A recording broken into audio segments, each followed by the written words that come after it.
series, the Jolly Roger.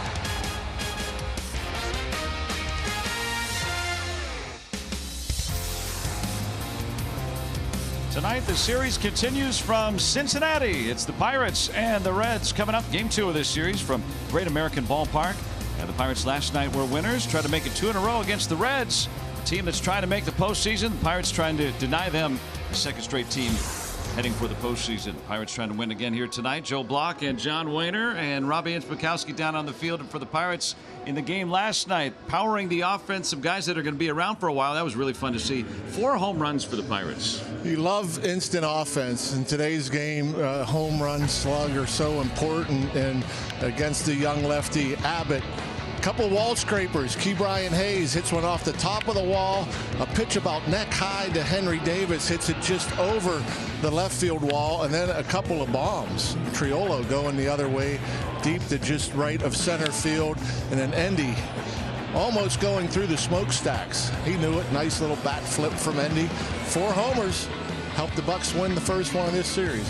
And it's some of the young guys getting the job done. Our Mr. Clean Magic stats. And so for guys that are going to be around for a long time for the Pirates, these are the guys that have been contributing to the offense. Yeah, the Pirates have been scoring runs, and these are important guys. Like you said, Hayes is locked up, Reynolds is locked up, and they're pounding the ball. Endy Rodriguez is a guy that's going to hit. He's had some struggles here of late, and Triolo's done nothing but hit since he's been in the lineup. And Endy Rodriguez hitting high fastballs at 95 plus. The Reds pitcher throws really hard tonight for them. And for the Pirates, really since they went to Missouri, the road trip that took them to Kansas City and St. Louis, they've been playing some really good baseball and also hitting too. That's really helped the pitching.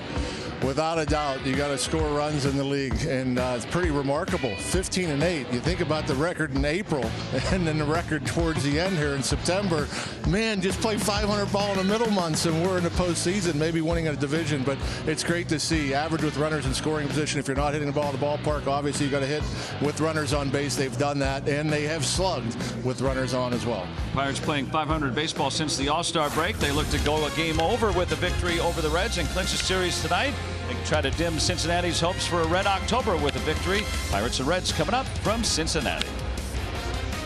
By Miller Lite, official partner of the Pittsburgh Pirates. And by AHN, official medical provider of the Pittsburgh Pirates and fans like you. Let's go Bucks! Back with you from Cincinnati. Pirates trying to take the first 2 games of this series. And a sad song for the Reds in game 1. Of course, Cincinnati very much fighting for a berth at the postseason. They were leading the division at the beginning of August, but right now, look at the playoff picture. The Cubs winning against the Rockies today. Brewers can clinch the division with a win tonight, but Cincinnati, they're 2 games back, and they got to climb over 2 teams in order to get into the postseason. So the Pirates try to deny them of a victory tonight, with Bailey Falter getting the ball for the Bucks. Or Shealy's scouting report on him. Feels like he just pitched as an opener in the last series. Only won an inning, got touched up by a homer, but you look at his last 4 appearances, he's really pitched well. 2.51 ERA. Opponents hit just 146 against him, making his 3rd start against these Reds. Bailey Falter will oppose the Reds right-hander Connor Phillips, making his 4th major league start. First time the Pirates get a look at him. That's the pitching form for tonight, and the Pirates will try to take the first 2 games of this series, wrap up another series victory here on the road. It's the Pirates and the Reds coming up from Great American Ballpark in Cincinnati. Reds, they won last night 7-5. Back and forth they went. Derek Shelton trying to secure a 2nd straight series win on the road against teams that are right there trying to make the playoffs here late September. Good learning experience for the Pirates. And it's a good young Reds team too. They've had to use a lot of young players. Connor Phillips in there, and Joshua Palacios going to lead things off for the Pirates against him tonight. At the Toyota RAV4 lineup, it's Bryan Reynolds the follow, and then Ke'Bryan Hayes will DH tonight. 7 hits in his last 3 games, and Jack Suwinski will clean up. Triolo, the long home run last night. Same thing for Endy Rodriguez. Rivas, Bay, and Williams will round out the Pirates' order here tonight. Bailey Falter standing by for his turn. Hopefully he's got to wait a little while. Well, there was a lot of waiting for pitchers in last night's game. A lot of long innings. And Connor Phillips making just his 4th major league start. youngster with a 5.74 ERA, a little more than a strikeout per inning. He throws very hard. Fastball in the upper 90s, and a sweeper he throws about a quarter of the time that he's yet to allow a hit off of. Well, we will look for that. Tyler Stevenson getting the catching duties tonight for the Reds. He throws out a sixth of the attempted base stealers. And Friedl, a big game last night, got on base all 5 times. He manned center field. Senzel and Fairchild on the corners. Marte, De La Cruz, India, and Steer in the infield. There's India, who had a hard time at second base last night. Also at the plate since coming back for David Bell. Now the Reds sliding here late in September. Pirates hope to keep that going. Indeed. The spoiler.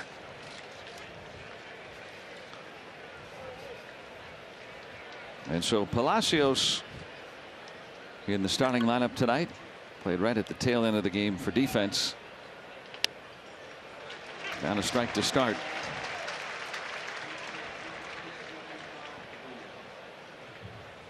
He has really come on. Last couple of games that he's had a plate appearance, he's had a 3-run home run. Derek Shelton using him as a pinch hitter sometimes, occasional starter. He's shown a lot of power.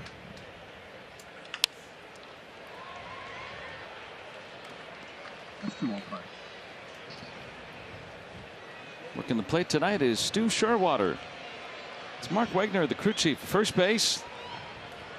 Malachi Moore and Bruce Druckman also on the bases this evening.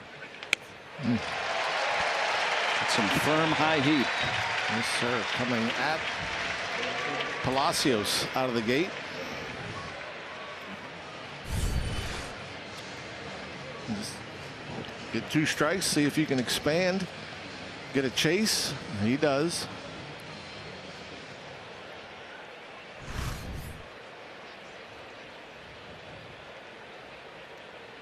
Here's Brian Reynolds.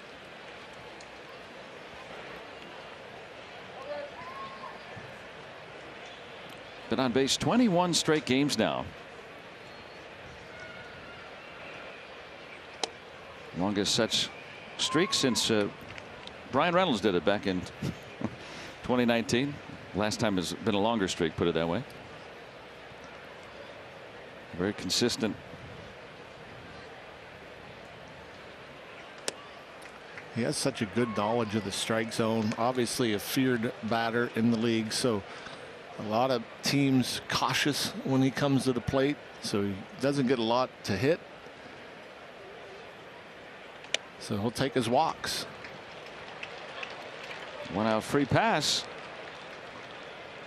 Well, there's a guy behind him who's also been hitting very well.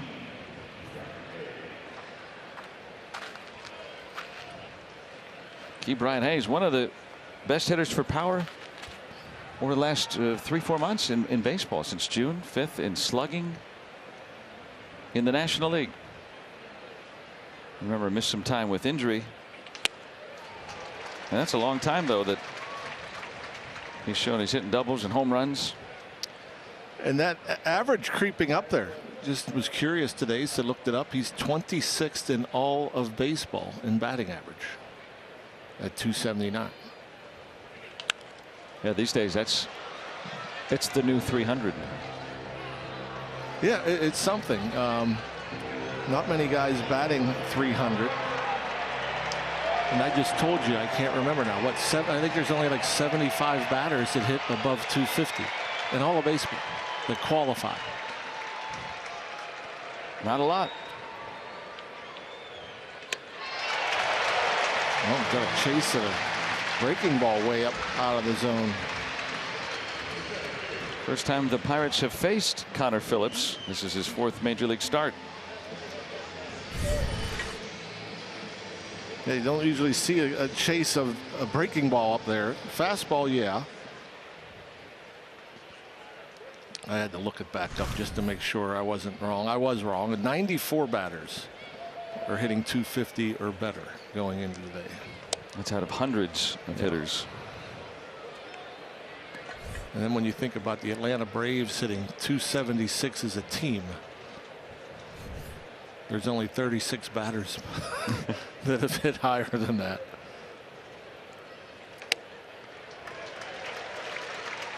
Trying to even up the strike call there on our Levin Furniture and Mattress strike zone right there.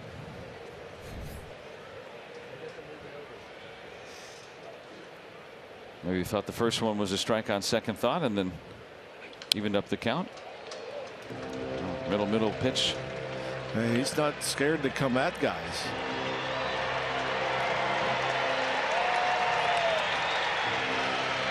Doesn't like the ball. Take another.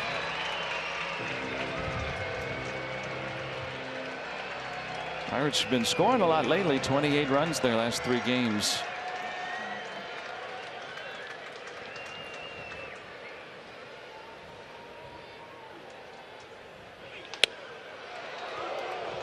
Just above the zone.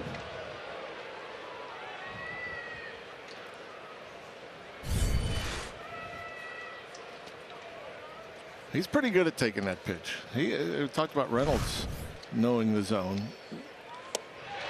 So does Jack. 3 strikeouts in the first inning for Connor Phillips. And now Bailey Falter to the hill. It's a start with Steer at first and Encarnacion Strand DHing again. Stevenson's doing the catching. Marte a 10-game hitting streak. Friedel on base all 5 times last night. Fairchild and De La Cruz for David Bell's Redlegs. India familiar man atop the order for the Reds. Why are they batting Friedel so far down the lineup? 7th. He's the only left-handed batter in their lineup tonight, but he hits lefties very well. Better than anybody else on their team. Better than any other left-handed hitter in baseball. Pennsylvania lottery numbers for Bailey. 18th appearance, 14th start. Meanwhile, India is hitless in his last 16, hitting at 105 since being activated from the injured list. He'll start the Reds lineup tonight. Former Rookie of the Year.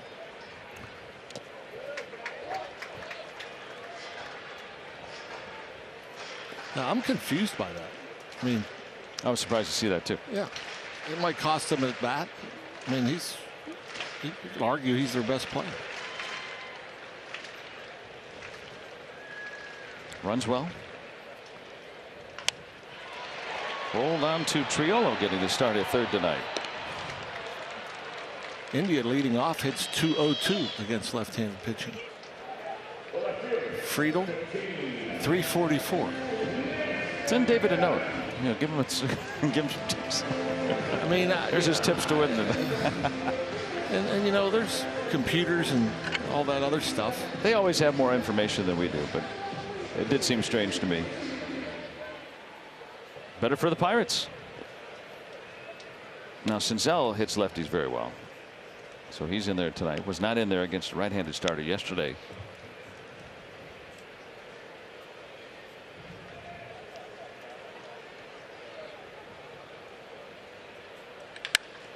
Past Williams.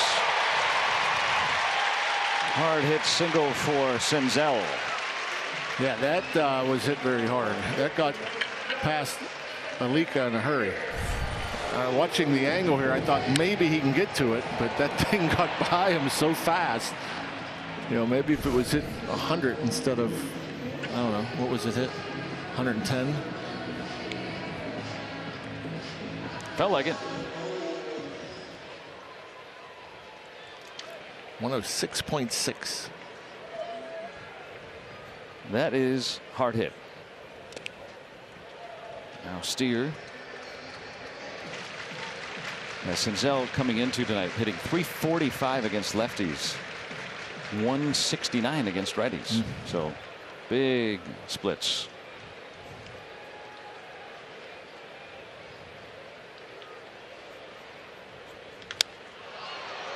That'll be foul. Upper deck foul. Oh, got on the rebound way up top. All right. That's why you hear that hooting and hollering up there. See that about once a series where a batter hits a ball in the upper deck behind them, which is hard. I don't think you could do it in soft toss.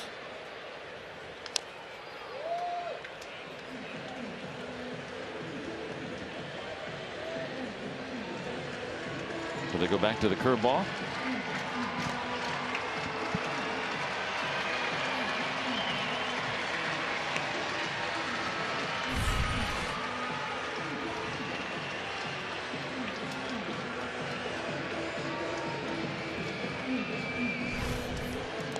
Although something grabbed on Steer there, I don't know.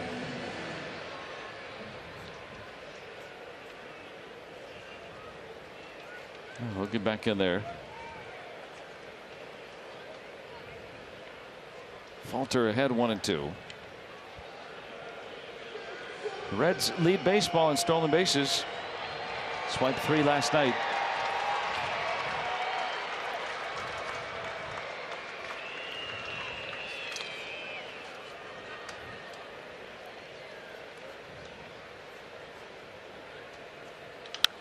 That'll be foul.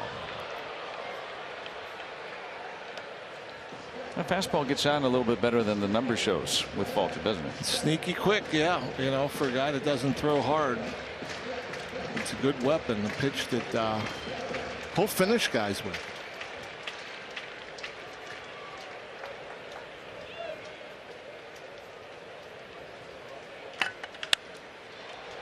Foul again. Yeah, 47% of his outs come on the fastball. Yeah. When the ball's put in play, the Western Pennsylvania Honda dealers defense. Triolo at third tonight with Williams and Bay in the middle. Williams' first start since Sunday. Rivas at first with Reynolds, Sawinski, and Palacios in the outfield. Endy Rodriguez back behind the plate. Throws out 30% of attempted base stealers. Oh, he went. Mark Wagner says you're out.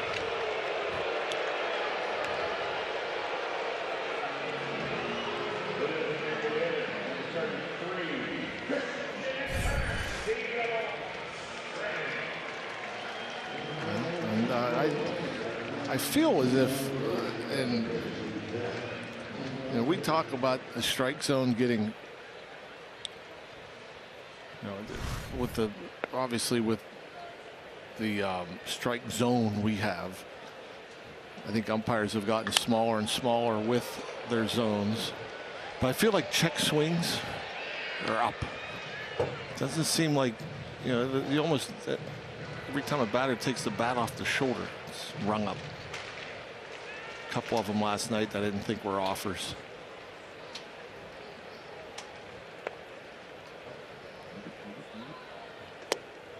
That one is low. 1-1.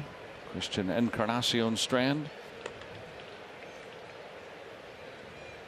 So don't check your swing.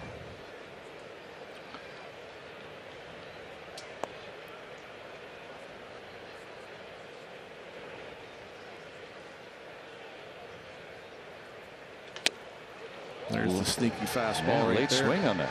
92.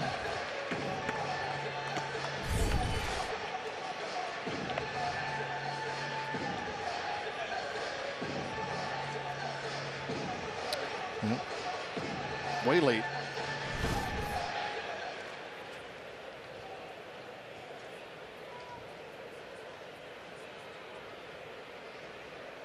Falter ahead 1-2.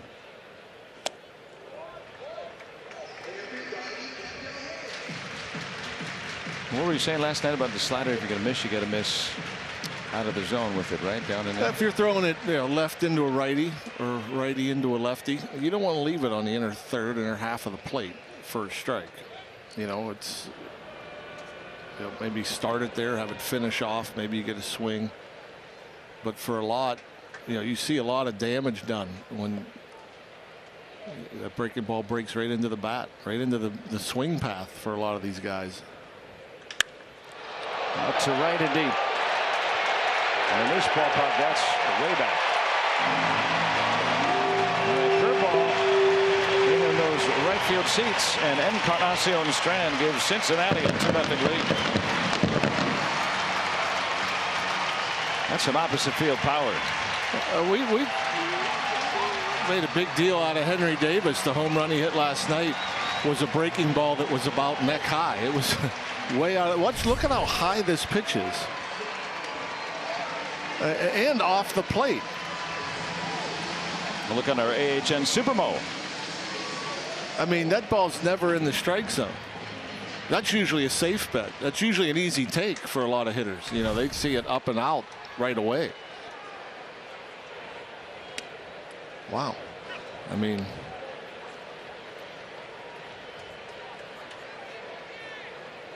showing he can really cover it. most hitters aren't even swinging. They see that as a ball immediately and take it. So between AAA and now the majors, Encarnacion Strand with 30 home runs this year. That wasn't just a Great American Ballpark home run to right. Ooh. Stevenson gets into one, and the Reds go back to back. It's 3-0.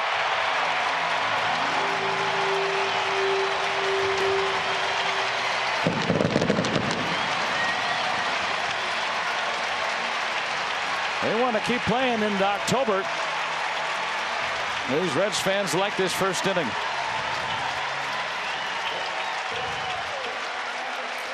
Well, that was a high curveball that Encarnacion Strand hit out. This is a changeup. Changeup up out over the plate. That's the first home run he's allowed with his changeup all year.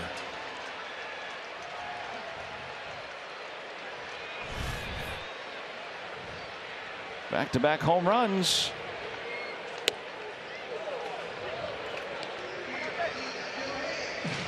Well, we saw it back and forth last night.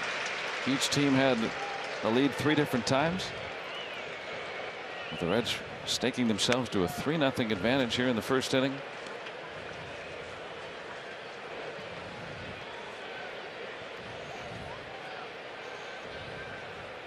Probably their hottest hitter going right now is Noelvi Marte. Big part of the ballpark, though. And it holds it. 3 really loud swings in a row for Cincinnati. They get 3 in the first. 3-0 Reds. As we start the second. And the Pirates partnering with PNC, supporting local small businesses. In September, Lua Dance Club is featured, located in Allison Park. They offer a wide variety of class options. Lua Dance Club, a non-competitive and bilingual studio featuring a fun and energetic approach to dance education. Learn more about them at pirates.com/smallbusiness. So Falter giving up a couple of home runs in that first inning. He's had trouble in the first inning this year. His ERA is 8.79 in the first, so hopefully smooth sailing from here on out. See if they can get to the 22-year-old Connor Phillips. Only 3 big league starts before tonight.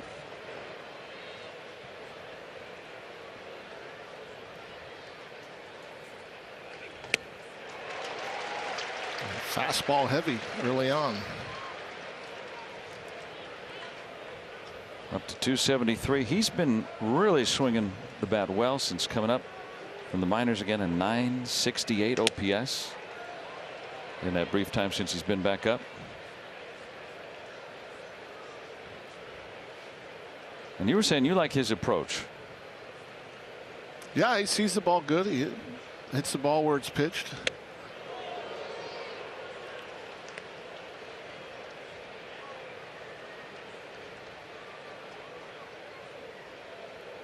.25 years old, out of the University of Houston.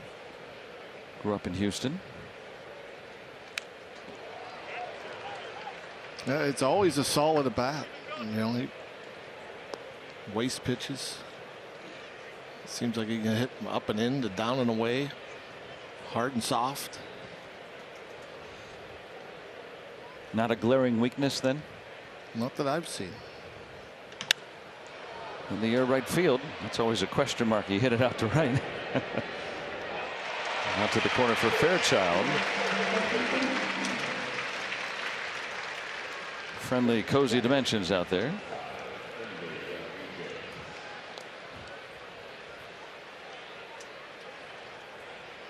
Phillips very particular about the baseball. It's at least the second time he's asked for a new one. Maybe they're not rubbed up to his liking.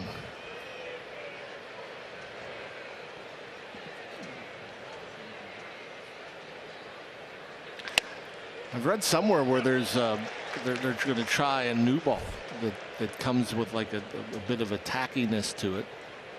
It's kind of an experimental thing, so they don't have to all be individually rubbed up, and they'd all be uniform.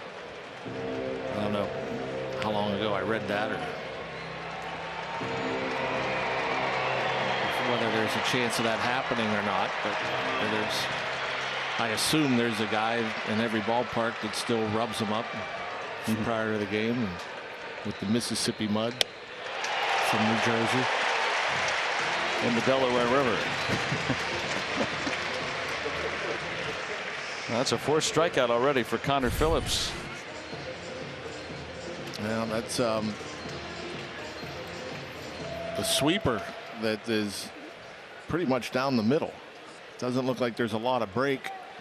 It's up middle, but that's a pitch that he is not allowed a hit off of. And he throws it a good bit of times. You know, 22% of the time. I mean, it's a small sample. We're only talking 17 plus innings. Well, twisting ball down the line, but foul. He seems tough to pick up. Yeah, maybe that's part of it.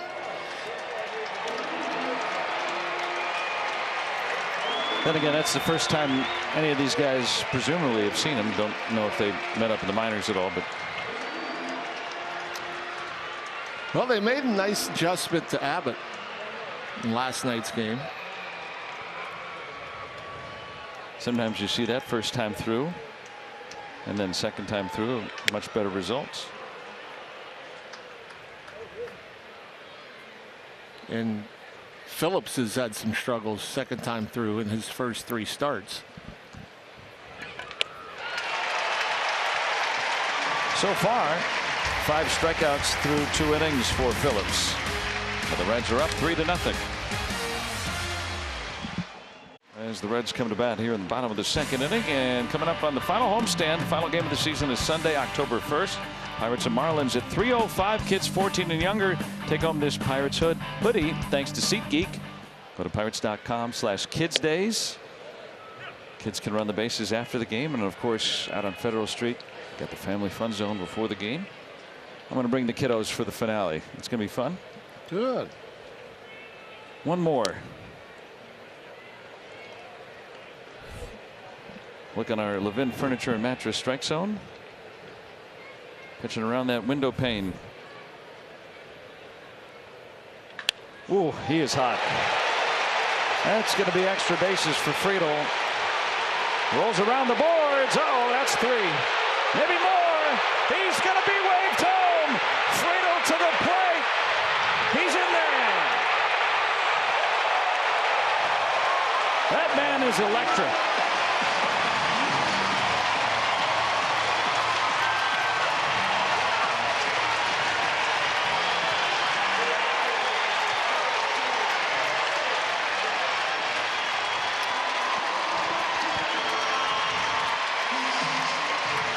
Like a puck, like a hockey puck going around the boards. Palacios couldn't corral it. I don't know if they'll roll this inside the park home run or it is. It is. So yeah, I don't know. I didn't know if it'd be maybe a triple and error. But he's something else. He is a ball player, a winning player. He does so many things well. You know. Last time Pirates allowed an inside the park home run, Blake Swihart, back in 2019 in Arizona.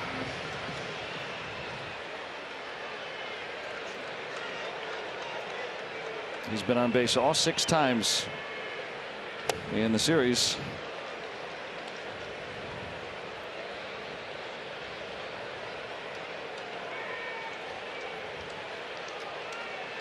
Lived in Moon until he was 5 years old, and then the family moved out to the Bay Area. So still Pittsburgh sports fans, everybody in his family, many of whom are watching tonight.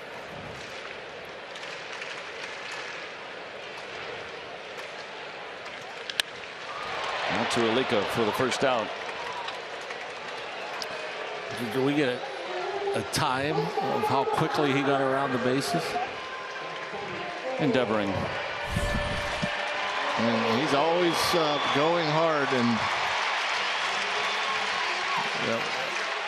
not many people get to have that feeling of inside the park homer.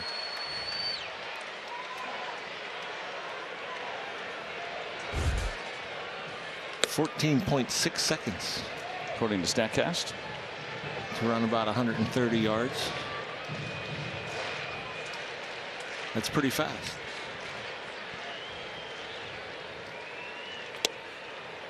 Now Elly De La Cruz.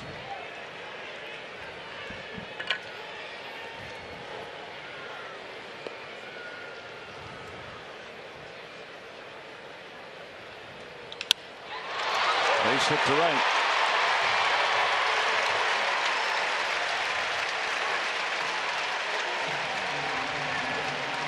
And some hard hit balls off Falter first time through the order tonight. Reds have hit 3 home runs, 2 have left the park, 5 hits. Remember, he's pitching on just 3 days rest. The Pirates used him as an opener, kind of as a surprise. They put Priester in after him in Chicago.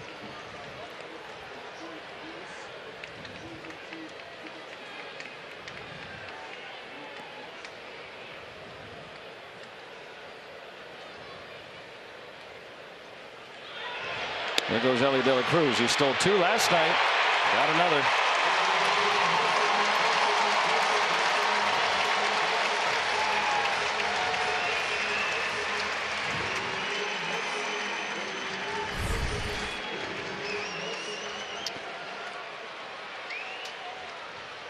Good jump, great speed, no chance for Endy.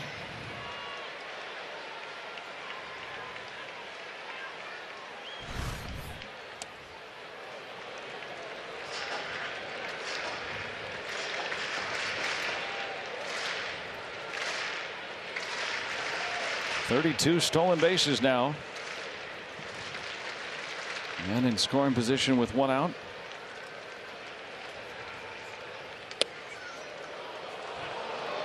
The high strike has been there. On a 3-0 pitch.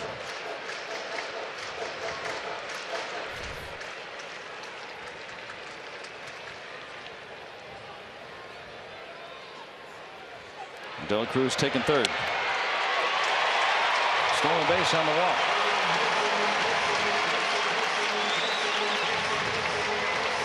Had 2 last night. Yeah, that was a huge jump there.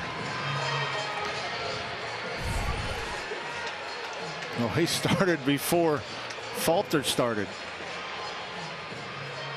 Just a split second before Falter picked up that right leg, he was off. Oh, that's a big jump.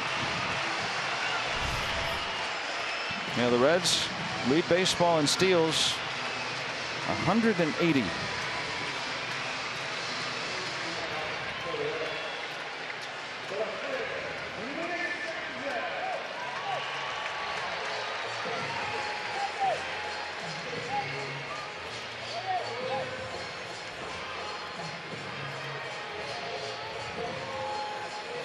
But now men at the corners for Senzel. Rocketed a single his first time up. Endy just went out to put on the defensive signs with this first and third situation.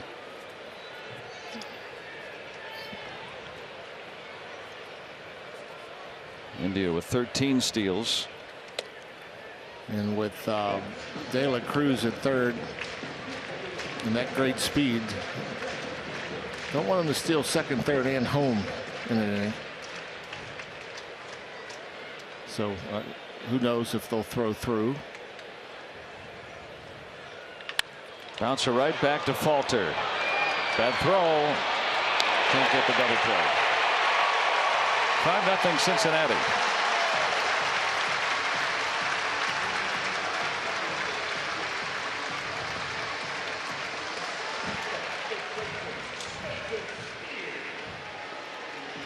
Yeah, thought that was going to be routine. The comebacker, easy one hopper, and just threw it wide. So you got to throw that thing firm right over the second base bag.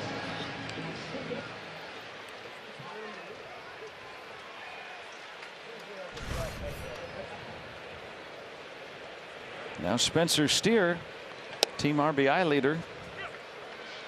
5-0 in the second inning. 3 home runs, 2 that left the park, 1 inside the Parker.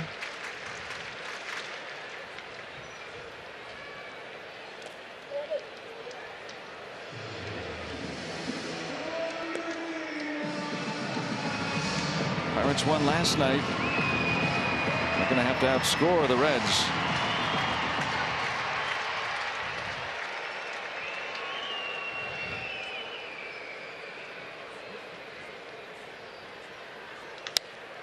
That should go foul.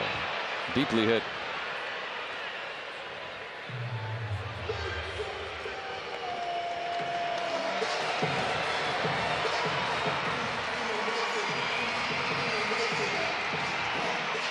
Having some fun.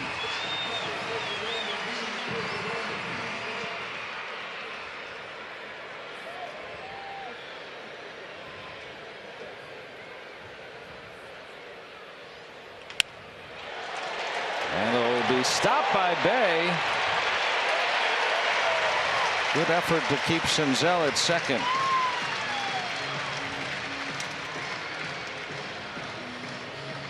Yep, great effort, but you're not going to have a play there. The ball wasn't hit all that hard, but perfectly placed between Williams and Bay.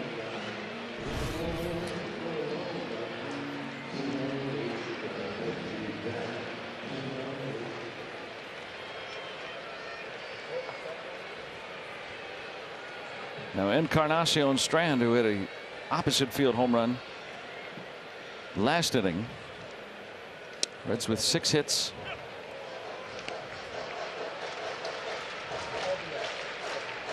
Remember, both teams really got into their bullpens yesterday. Pirates threw 184 pitches, some tired arms. Reds threw 196 pitches in the game yesterday. Yep, that's a lot of pitches. Most combined pitches in a Pirates game this year. So they're going to need Falter to give him some length despite the score. Cracked his bat. In and out of the glove. Another run is in. 6-0 Reds in the second inning. 3 RBIs for Encarnacion Strand. Yeah, that's a good effort by Palacios. I didn't think he'd have a chance of coming anywhere near this ball. And you heard the bat crack. Didn't think it was going to get out there, and he almost made a spectacular grab. Man, that little snow cone came out.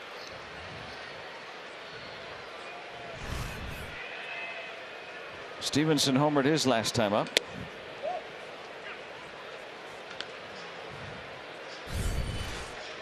Look at our AHN Supermo. Need another couple inches of length on that glove.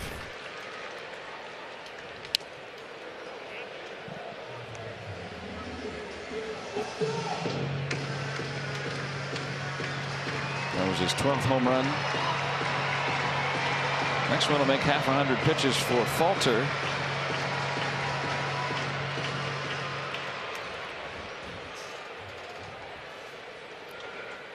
Hasn't given up more than 8 hits in any outing in the big leagues this year. Reds have 7 already.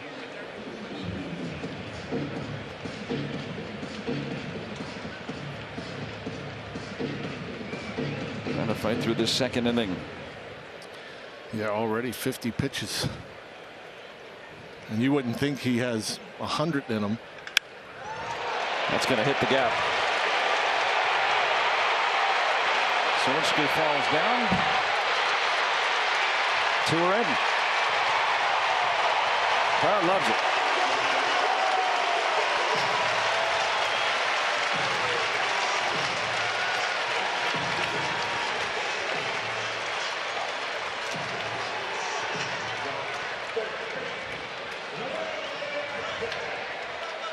Good approach. Saw him take a change out the deep left center. This time a backdoor curveball that he stays on, hits the other way. Jack does a good job of keeping it from getting to the wall, but as he falls down, that basically gives Encarnacion Strand plenty of time.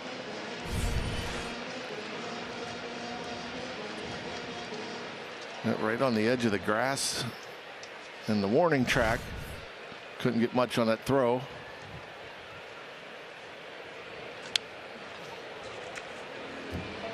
Now 2 strikes on Marte, the lone Red who had not batted this inning. Stevenson with 3 RBIs now.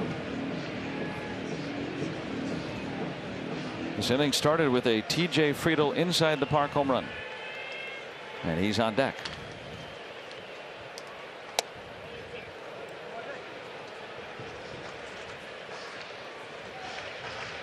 He just caught his wind.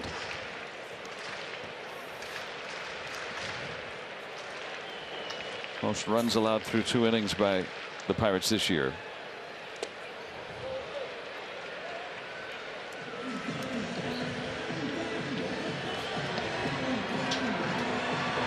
Well, Kyle Nicholas getting up. Pirates might have to dip into that bullpen early tonight.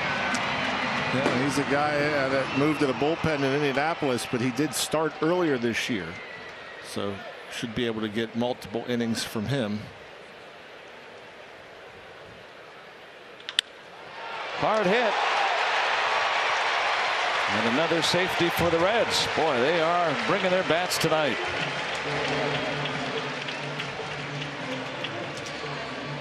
Another good effort. Think he'd have a shot maybe if he caught that cleanly. Would have been very difficult to come up and make that long throw. Ball came up hot, came up high. In and out of the webbing. 4 straight 2-out hits. Remember that there was a double play ball. It looked like it was going to get Falter out of the inning with just a couple of runs. Friedl finally retired in this series. 10 bat, 5 score for Cincinnati. 8-0 through 2. Players, Reds hitting coach Joel McKeithen is going against his brother Tim McKeithen, who is a Pirates integrated baseball performance coach. I had a chance to talk to both of them, starting with Joel, and discuss what the sibling rivalry has been like. It's fun. Yeah, I guess it's a rivalry. We've kind of had a rivalry our whole life, competed in everything we did growing up, so it's cool to do it on this stage for sure. It's amazing. I mean, it's a huge blessing. It'd be it'd be crazy to say that like we ever thought that something like this could happen. So it's just a tremendous blessing. It's been awesome. Joel's in his first season as the Reds hitting coach. He played college ball at Vanderbilt, North Carolina State, then 2 years of independent ball after college. He's 32 years of age. Tim McKeithen has been with the Buccos over a handful of years now. Does a great job in getting these hitters ready. You heard the other night Joshua Palacios at Wrigley. He hit that big homer to blow out the game late. He credited Tim McKeithen, one of the guys along with Andy Haynes, getting himself in position to hit, to pinch hit in a tough situation in a close game. So these guys do a fantastic job behind the scenes. Tim does, and also Joel get a chance to face big brother here for the final time this season, guys. And a great family of baseball. Their younger brother Aaron, catcher in the Cardinals chain, playing in A-ball now. And great uncle Tim pitched for the Philadelphia A's. He faced Babe Ruth. Wow. So the longtime baseball family now coaches in the major leagues. Maybe even have a little brother who's a player one day.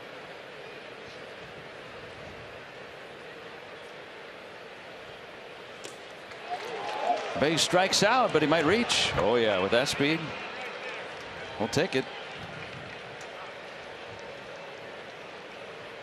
Goes down as the 6th strikeout tonight for Phillips, but a man on, and a very speedy one at that. Yeah, again, the sweeper that got between the shin guard and the glove.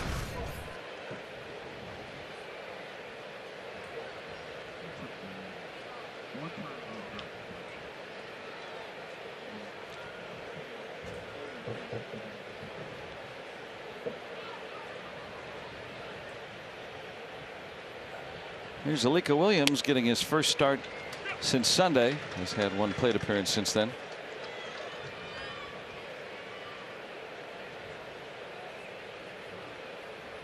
Hitting .283 against right-handed pitching. I was wondering your thoughts. Williams has only played 94 games in AA and AAA total in his pro career so far. Does that seem like a short amount of time before hitting the big leagues? Yes. Very short. Is there the growth that comes as a hitter? He's there for his defense, I would think, more than anything. Yeah. You know, not that he can't handle the bat, but you know, he's a very, very good defensive shortstop.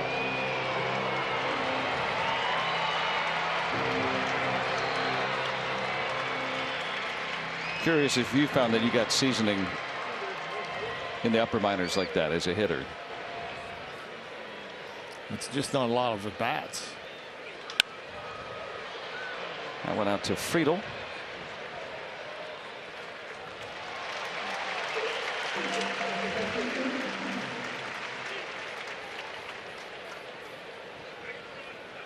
I mean, you'd like to see even great players, you know, are going to get typically a full season of AA and at least a half season or more in AAA. You know, you're talking, you know, at least 200 games at the two highest levels.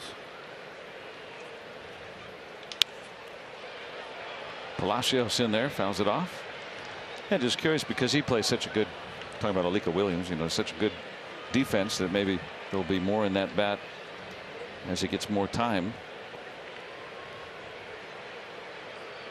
A lot of projection that takes place with this Pirates team. Fascinating to see what Palacios has done since getting called back up from the minor leagues in late July. Less than 2 months. 9 homers and 26 RBIs, 125 at bats.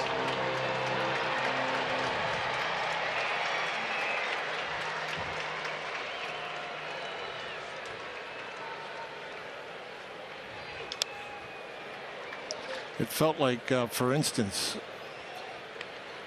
Andrew McCutchen. It felt like he was in the minors forever. Now he's a high school draft, so high school guys are usually going to take longer than college guys. But he got almost 800 plate appearances in AAA. In AAA? Yeah. Wow. Now, I don't think they do it like that anymore. I mean, all the teams. Guys move through so quickly, it seems.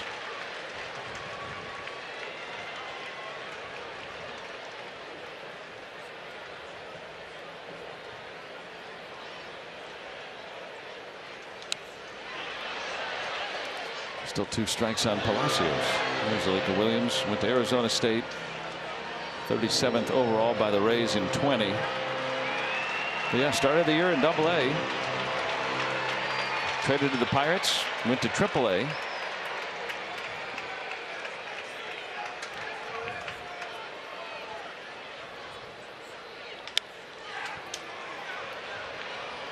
It's twilight, but De La Cruz has sights on it.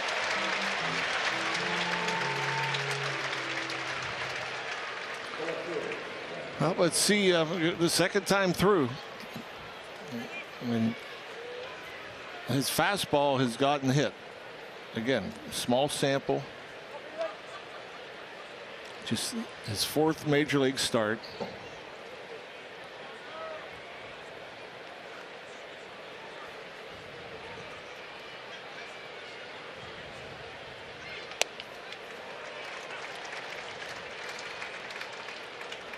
Second time through the lineup, opponents have slugged 786. Wow.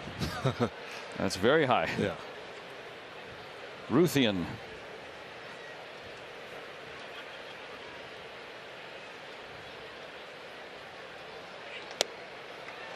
Well, if the Pirates do that, then they'll make a game of this one. Pirates have been scoring a good bit of runs too, so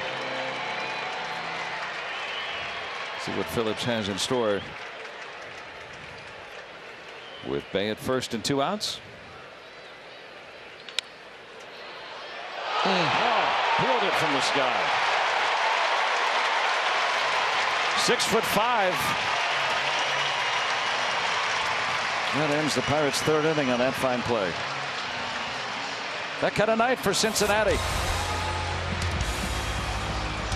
For the Buccos, but a great day off the field in the land of the Pirates family. They welcome their newest fan into the world this morning at 3:33 a.m. and we are talking about Nolan Reese Kurish. Arrived back in Pittsburgh, 6 pounds 5 ounces, 19 inches long. He joins big brother Jet, who arrived 2 years ago. Big congratulations to Patrick and Ashley Kurish on the birth of their 2nd child. Patrick runs the public and part of the community relations here for the Pittsburgh Pirates. Been here in his 2nd season with the organization. Not on this road trip, obviously, for great reason. Congratulations, PK and Ashley, and welcome Nolan, the newest Bucco fan.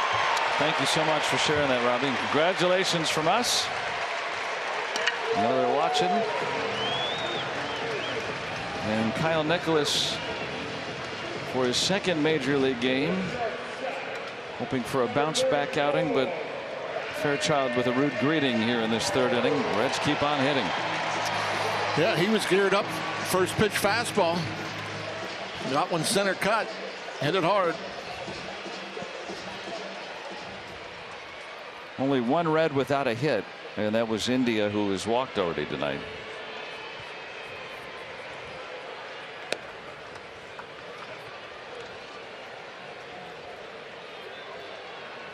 Just the one appearance for Kyle. Made his debut in Chicago.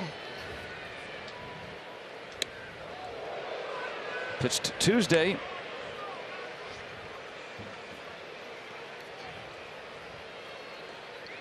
And I thought you brought up a great point when we saw him warming up, that he spent most of the year as a starting pitcher.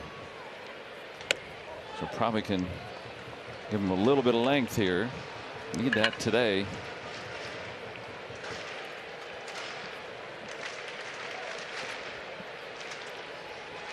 No more 40-man rosters in September. 28-man roster. You're going to wonder with these two teams how young they are. You would think that many of them have faced one another, played against one another throughout the years before getting here. First major league strikeout for Kyle Nicholas. Ellie De La Cruz, that's a good one. Yeah, that's a nasty little slider he got right there. Is he not going to toss that ball aside? Oh, Quinn that away. Yeah, Quinn's on it. I like that Nicholas doesn't know. That shows you he's locked in. He's not thinking about souvenirs. He's thinking about how am I going to get the next guy out. There you go. Heads up, Quinn. Good job. Yeah, it's an important ball.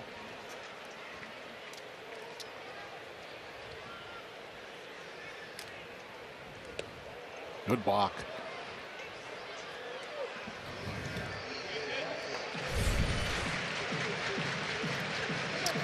Boy, that breaking ball at 90.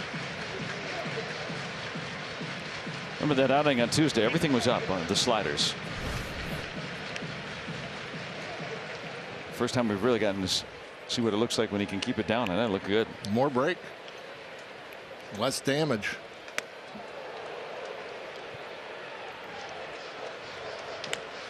Pirates got him from Miami in that trade that sent Jacob Stallings to the Marlins. Pitching in his home state, from Jackson Township, Ohio. Near Canton.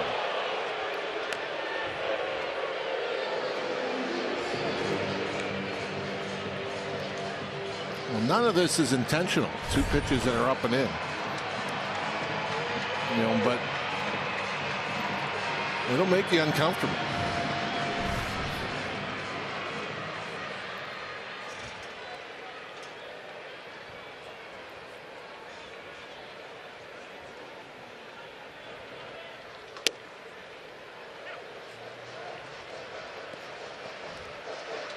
Now 3-1. Nicholas, 24 years old, pitched at Ball State. And a walk, second one that Indy has had tonight.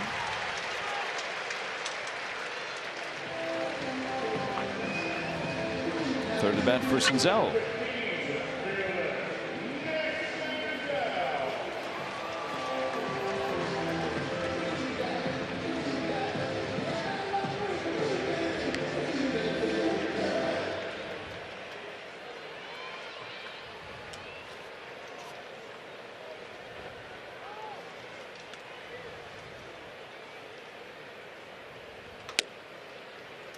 It's just 169 against righties.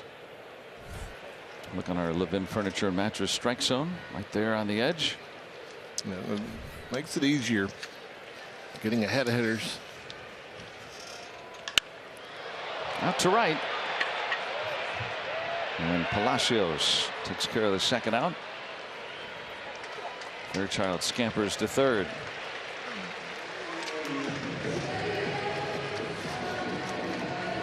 It's like any ball hit the right, you hold your breath. Yeah. Here in this ballpark. India anchored at first on that ball to right.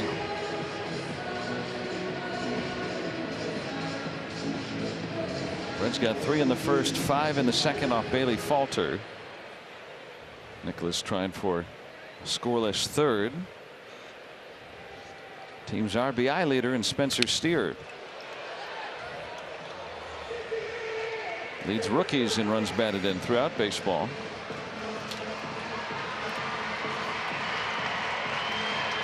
Last time a rookie led the Reds in runs batted in, 2008, Joey Votto.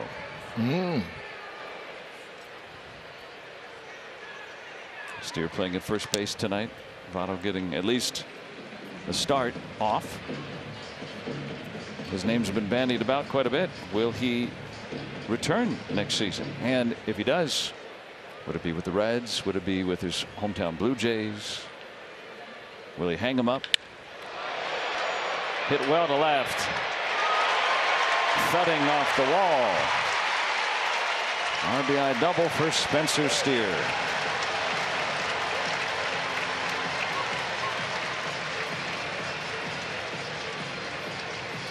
Yeah, he went with the breaking ball.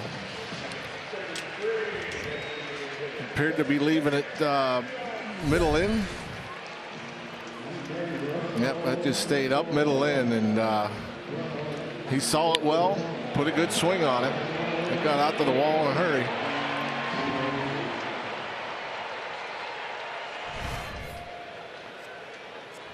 Reds have scored in each of the first 3 innings.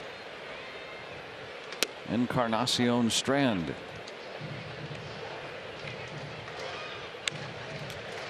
Have not stranded him tonight. He scored runs in both of his times on base. 2 for 2, 3 RBIs, a home run. 99. Oh, I like that. Big arm. Second rounder from the Marlins back in 20.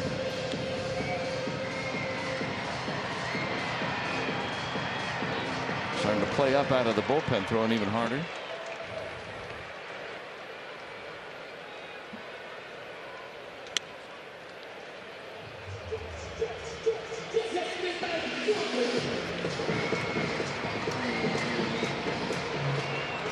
Nicholas started the year in Double-A Altoona as a starting pitcher, moved up to Indy, transitioned to the bullpen.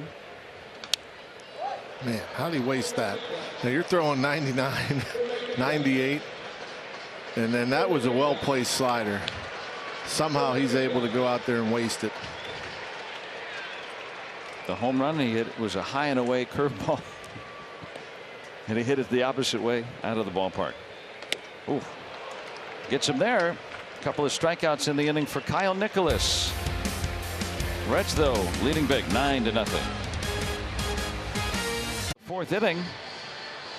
It's the Toyota RAV fourth inning, presented by your Western Pennsylvania Toyota dealers. We have a waxing moon.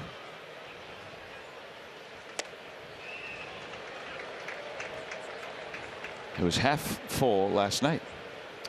A little more than that tonight.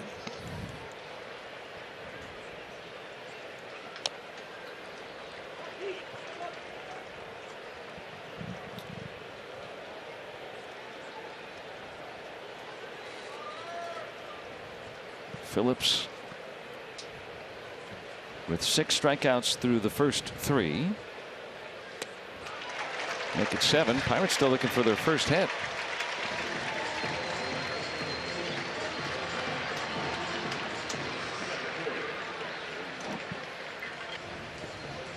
The Pirates' next home game will be on, or one of their next home games will be on Saturday, September 30th, when the Marlins are in town. A 6:35 game. That'll be the last night game. A post-game Zambelli fireworks show. Go to pirates.com/fireworks. So Friday, and then a week from tonight will be the fireworks, Saturday night, and then Sunday afternoon, October 1st, and that's it. Those are the last 3 Pirates home games. Pirates continue this road trip tomorrow afternoon here in Cincy, and then an open date 3 in Philly.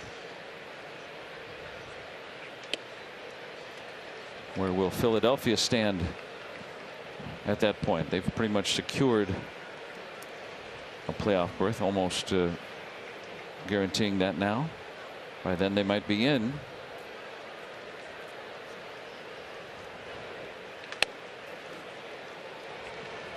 And Suwinski will accept a walk.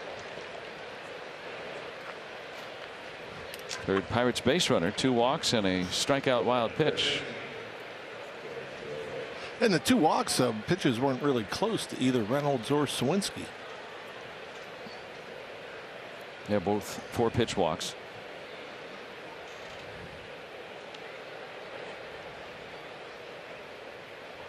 Triolo flat out his only time.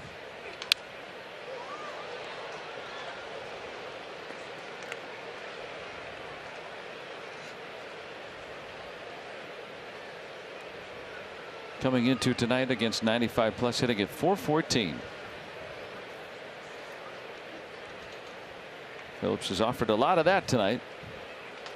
I guess it's so normal for young players now to face that kind of velocity. You know, if anybody was throwing like 95 back in the 90s, that's all you talked about. Well, he throws gas. Now that's like average. You see it every night. I would think in the minor leagues too, because teams probably want to draft those big arms, and not all those guys make it. Yeah.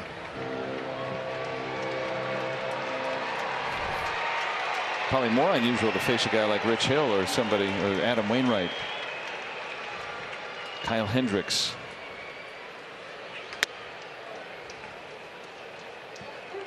How do they do against 88 minus?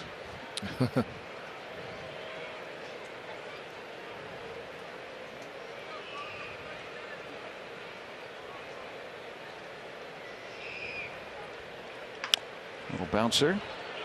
De La Cruz. That ball had some English on it. It'll be an infield hit. First of the night for the Pirates. Well placed.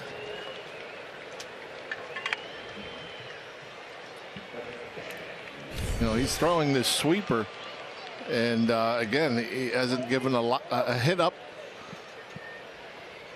throwing that pitch all year until this one. And you know, good job of just protecting by Triolo, and just hit it where they couldn't make a play. 2 on for Endy.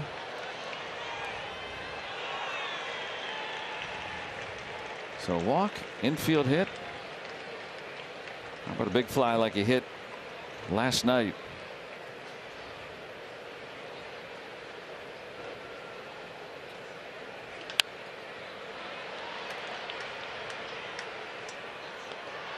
You know, I think about a 23-year-old catcher. There's so few get up to the major leagues at that age, and then a switch hitter. It's, you know, there's 2 different swings that they have to maintain. Yeah.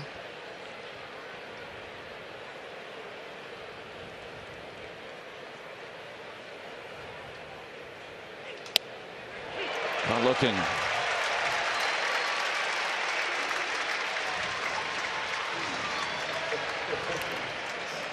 New career high with 8 strikeouts for Phillips. Yeah, right there. Perhaps thinking off speed, Andy.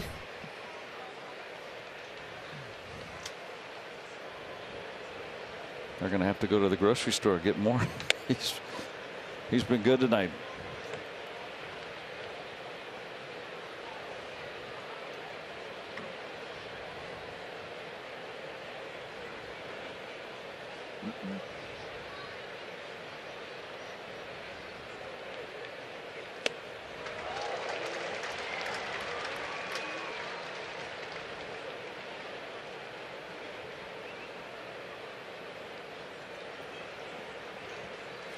I mean, it looks like there might be some.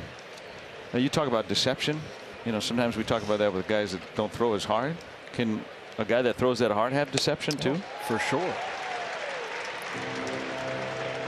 It's like, I mean, how many years did you see Josh Hader throw nothing but fastballs? Yeah. He'd just come in and throw every pitch a fastball for his first couple of years. Upper 90s, and guys couldn't catch up to it. It's crazy. It's like Billy Wagner was like that. Might be in the Hall of Fame one day.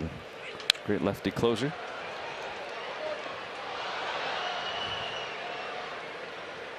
Now the second time through the order.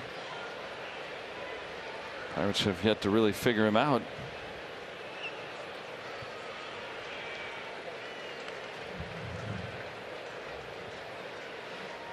Yeah, started Double-A, went to Triple-A, made 10 starts in Triple-A Louisville.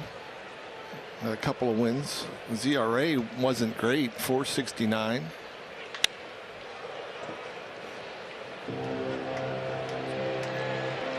Rivas able to shorten it up, get the bat head out on 98. Yank it foul.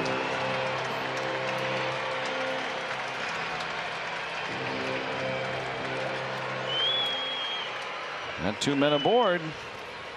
See if the Pirates can get something across here in this 4th inning. Little blooping pop. That's gonna drop. And with 2 outs, Suwinski can come all the way around to score. Rivas drives him in. Again, up there battling, put the ball in play. Good things can happen. Triolo protecting. Nubs the ball over the mound for a base hit. Rivas. That was a hanging sweeper. It's able to find grass. Look on our AHN Supermo.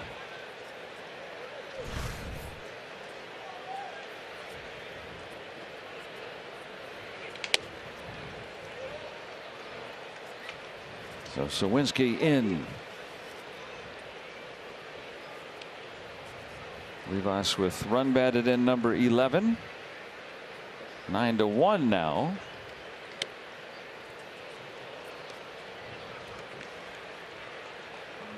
I like that they're talking about, here's where I had some success. Here's something that I saw. Teammates helping teammates get better. It's great to see the comments last night about how guys were talking about, we haven't been eliminated from the playoffs yet. That's our mindset. We're going to keep playing every night.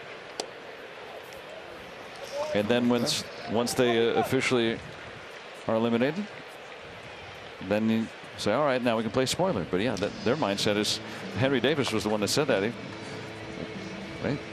Last I heard, we're still in this thing. So I just love that. I mean, with young players, you just figure, hey, they don't know any better. They're just here to win.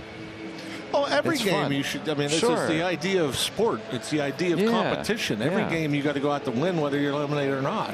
I mean, if you're not thinking about winning, what are you doing? Yeah. Unfortunately, there's over the years a lot of players that are maybe more concerned about themselves and salaries than they are about winning. But the mindset for everybody should be about going out and doing everything you can to win a baseball game, regardless. Go out. Play to win. Yeah, Unfortunately, half the teams lose every day. But half the teams win, and that should be the objective. It's just a good group down there. Trying to figure it all out together. Losing stinks. Nobody likes to lose. Yeah. Little dribbler. That's a shame. With the bases loaded. As a right-handed batter, I've always felt that's just so unfair to hit that little spinner off the end of the bat. A lefty, it's a knock. Righty, easy play. Well, we talked about Nolan Kirsch entering the world last inning. Well, how about Alfonso Rivas and the story he has on how he entered the world? It happened on the side of a road in the back seat of a Grand Marquis back in September of 1996, and I am not joking. His mother, Sandra, and his father, Alfonso, were on Interstate 805 in San Diego, coming from Tijuana, where his parents lived, to San Diego to have the baby. When, as Alfonso describes it, I just popped out right in the car. They get to the hospital. The nurse went to grab him, and Alfonso slipped from her grasp, and he fell on his head, but thankfully not injured.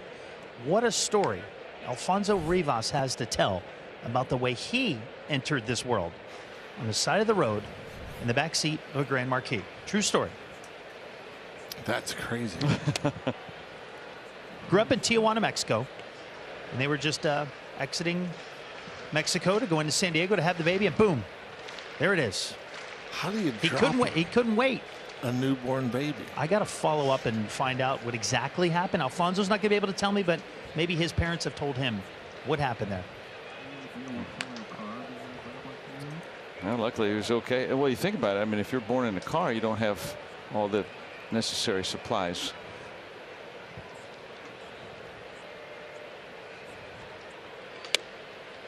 Could be a slippery situation. Good thing he's here tonight. A-OK. Well, Kyle Nicholas, a leadoff walk. He came on in the third inning.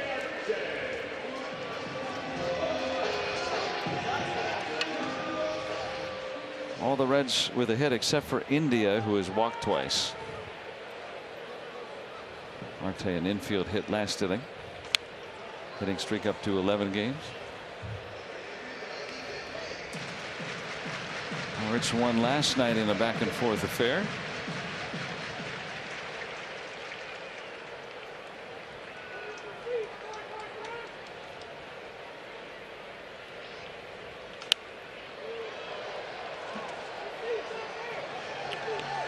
Attacking with that fastball. See if he can finish with a nice slider.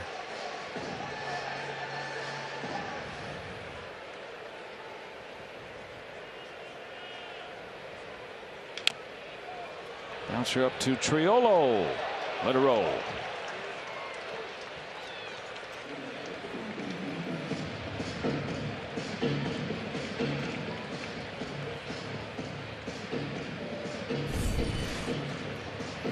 Yep, you didn't have a play. Might as well let it go. No sense. If the ball's still moving, just let it go.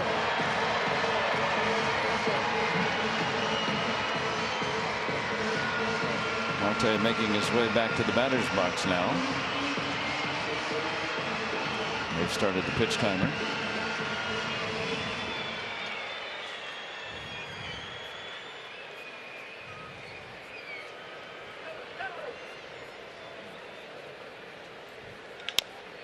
Out to Triolo again. Tough to double up, but to get the lead out.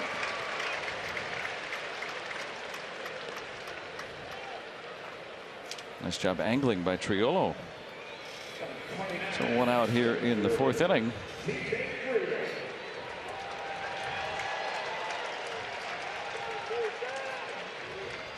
Friday night, the Pirates return home to take on the Marlins at 6:35. The first 20,000 fans take home a co-branded MLB Network and Pirates cap. That looks sharp. Pirates.com/tickets. Get you in on Friday night. Pirates' next home game. There's just 3 home games left. Crazy how fast it goes. Seems like we just got started. Mm-hmm.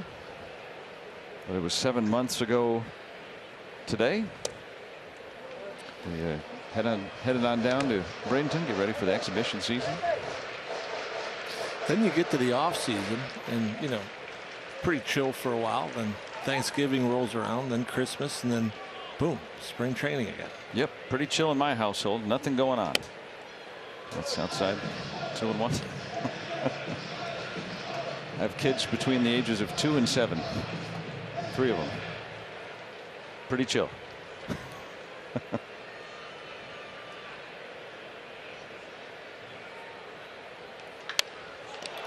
That's a double play. Yeah, that's good. Good deal. Rivas didn't drop it. And we'll go to the 5th, 9-1. Markets. All customers save 10 cents on every gallon of gas weekdays before 9 a.m. No strings attached. And by Levin Furniture and Mattress, proud partner of the Pittsburgh Pirates. Let's go Bucks! On the UPMC Health Plan scoreboard, Reds 9, Pirates 1. All right, the Reds got the first 3 innings. Pirates won the 4th.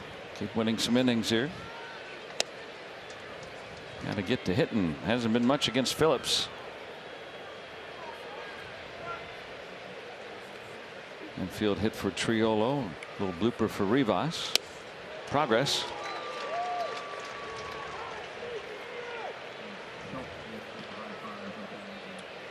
Looks like Nicholas maybe threw after his 2.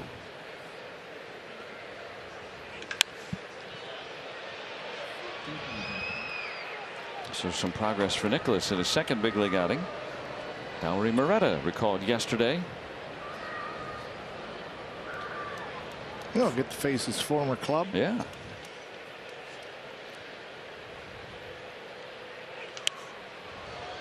Watch out.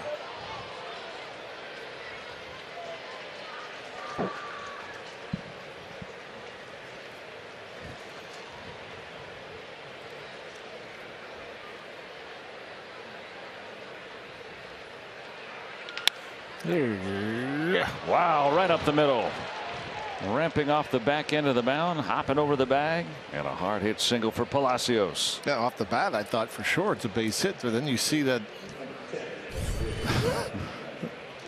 a tall, fast shortstop flying by. I mean, he may off the bat, like there's no way he's getting there. And then it's like, oh no, almost. Rangy. Yeah, I don't think he has a play if he catches it, but still. Yeah, you think, all right, no one's going to come close to that one.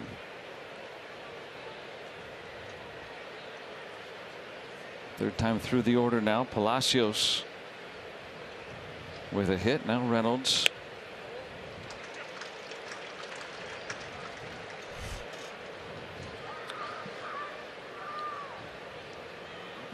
Phillips gets the high strike. Now Reynolds gets strikes called on balls out of the zone more than just about any hitter in baseball. I'm still amazed by how small his box is. That one catches the corner. He didn't think so, but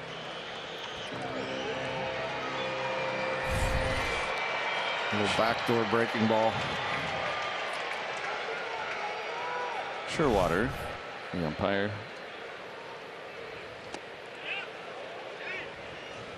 Check swing, no swing. Yeah, I'm wondering if he would have made it. If they would have rung him up there, do you think he stays in the game? He would have, I think, got a little upset.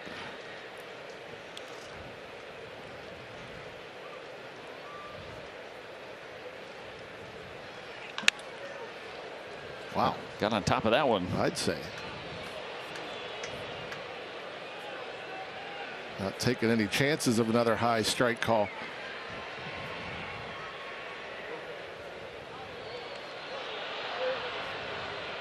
Hayes is on deck. And the plate umpire tonight, Stu Sherwater. We were talking about Canadian MVPs last night. How about Canadian umpire? Sherwater from Saskatoon, Saskatchewan. Jim McKeon, the last umpire from Canada.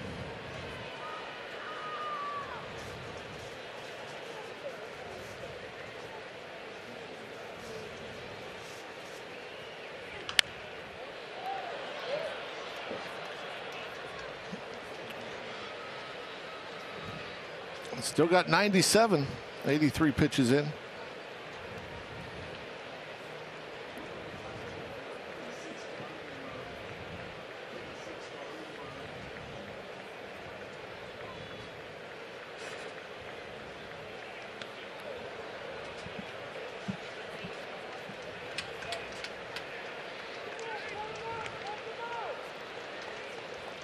Three and two on Reynolds.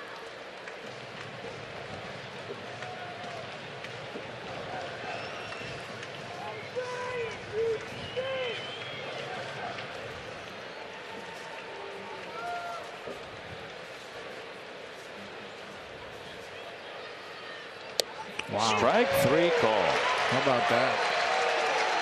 Oh, he can't believe it. How do you throw me a 3-2 backdoor breaking ball in a 9-1 ball game and throw it perfectly?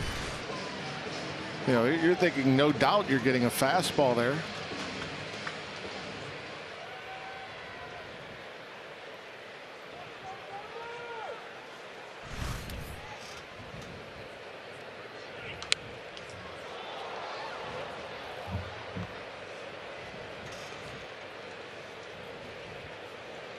Well, Phillips with 9 strikeouts.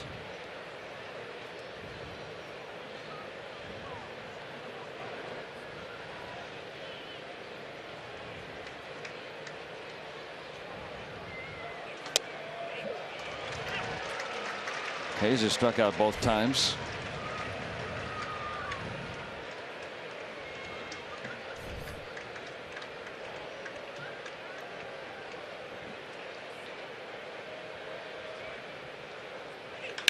That's cracked into right.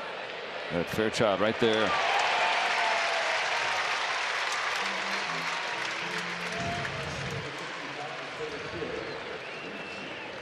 Might be the last inning for Phillips. Already up to 88 pitches.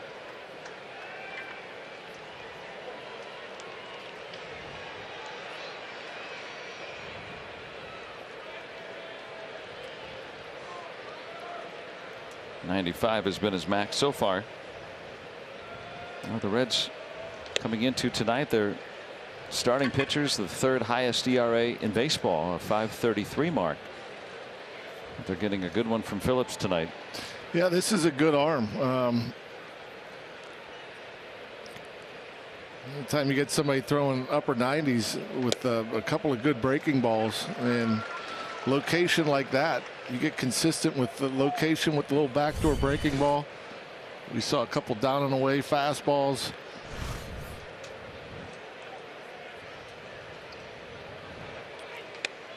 Well, the Reds got him from the Mariners spring training last year when they traded Eugenio Suarez and Jesse Winker to the Mariners. He was one of the guys they got back. 22 years old.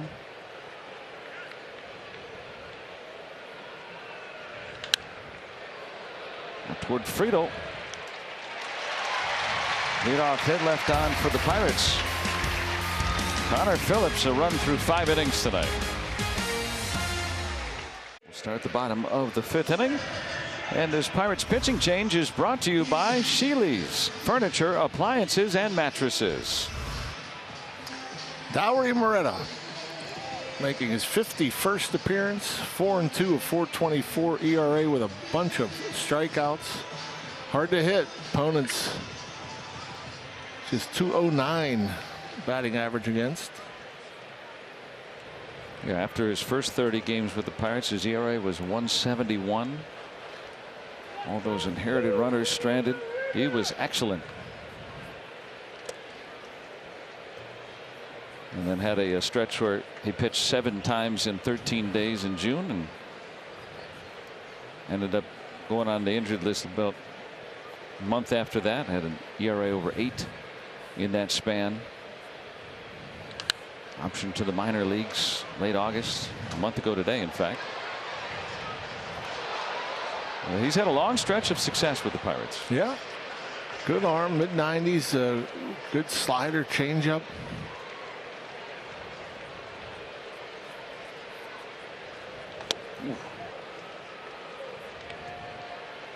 When he was sent down a month ago, he was 2nd in the league in whiffs on any pitch. on that slider. Wow. A total number. I remember he had spent a little time on the injured list, so you could argue that his slider is the best swing and miss pitch around, or one of them for sure. It's unique, and guys can't hit it.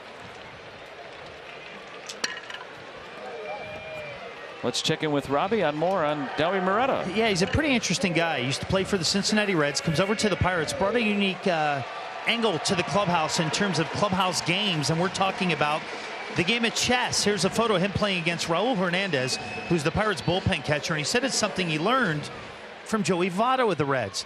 He learned to play it in grade school, but then he got serious when he played against Votto. I said, well, how good is Joey? He said he is really good. As a matter of fact, I've never beaten Joey Votto once in a game of chess, ever. So if he can't find an opponent to play in the clubhouse, he's sitting on his phone playing the game of chess during his idle time in the clubhouse. Dauri Moreta, big time chess player. You play, Joe? Rob? I've never played chess before. Have you, Rob? I have, yes. Yeah? Yeah. I'm still a rook. I have never played before. Yeah. I liked playing when I was younger. Now Matt Capps. Checkers. Yeah. He's a checkers like a master. Really? Mm-hmm. King me.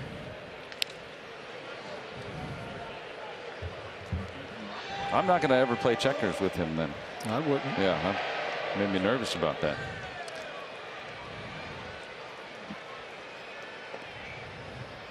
I think they're wondering what we're talking about with them, and they probably won't guess checkers.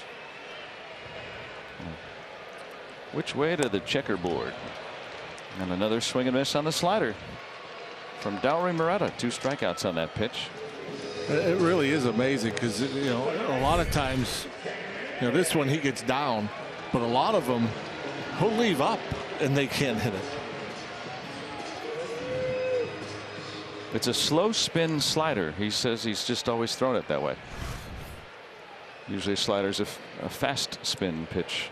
And not a lot of like east to west movement, just downward movement. I don't know if I was working with you in spring training when we first saw him. We thought it was a splitter. Yeah. What do you mean that's a slider?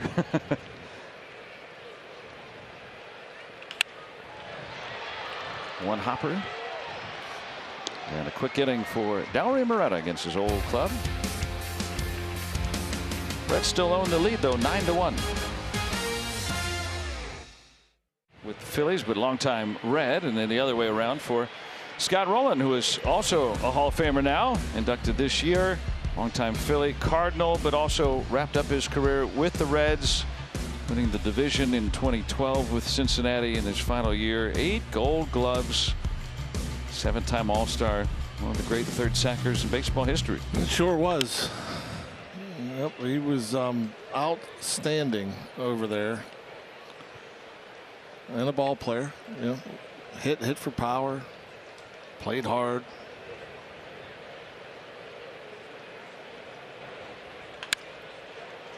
And Triolo with his second hit tonight. Just continues to collect hits. And again, the approach. Doesn't go up there looking to, you know, pull the ball or lift the ball. Just goes up there. Man, pulls the hands in on an inside breaking ball. Not many guys can do that. Their swings won't allow it.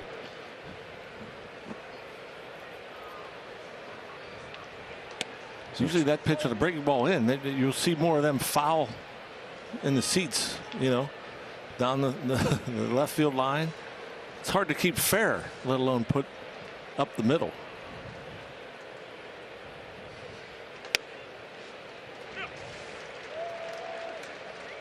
Strike to Endy. Phillips comes back out for a 6th inning. Just his 4th start, but this is the most pitches that he's thrown in any of them. Helping the bullpen. You mentioned a lot of pitches thrown by the Reds last night. Plus, they've used their bullpen a ton. And they've been ineffective lately. a run an inning over the last 5 games for the Reds pen. So Alex Young just getting up when Triolo was batting.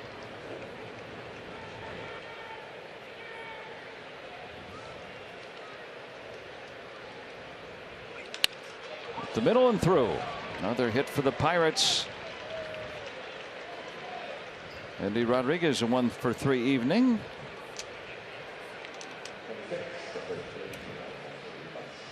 We're talking about Scott Rowland, and defensively, what impressed you about his defense the most? He just could catch everything. I mean, he moved well to his right and left. He was good coming in, throwing off balance. We've got a very good one here, obviously. He can throw from the seat of his pants. Wow. He can barehand the ball. He can throw from. We've seen a guy in black and gold do that. Yeah. He did a lot of things very well. Connor Phillips is going to be done after 5+ tonight. We had the lefty warming. A couple lefties due up. Folks like it here. A lot of young arms in Cincinnati doing well, and Phillips certainly did that tonight. Plus was very good for the Reds. Let's take a look at our Levin Furniture and Mattress delivery of the game. Came out pretty aggressive, firing upper 90s fastballs, and then started mixing in more and more breaking balls. But that's a big arm. Bright future. Yeah, that was his 4th major league start. Did not allow an extra base hit. 9 strikeouts. 99 pitches for Phillips. Done after 5+ tonight.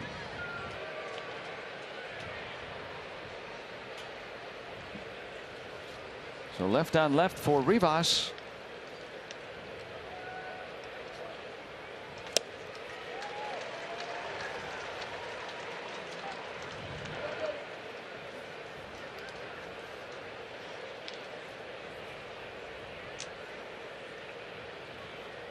Impressive.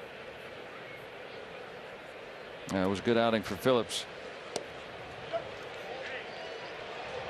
Now Alex Young coming on, inheriting the 2 runners. 60th appearance. 4-2, 3.58 the ERA.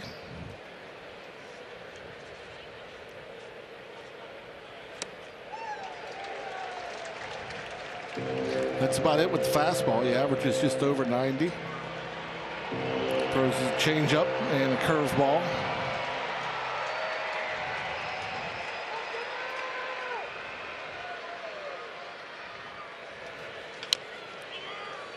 Tap to first. Only play is at that bag.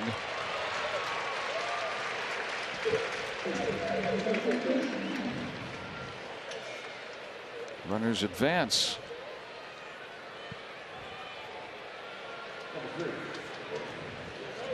Now Bay.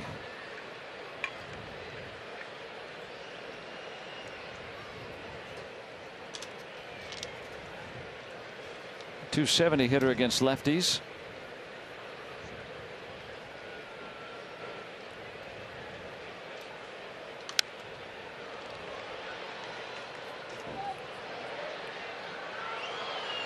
We'll try to get a couple of more across here.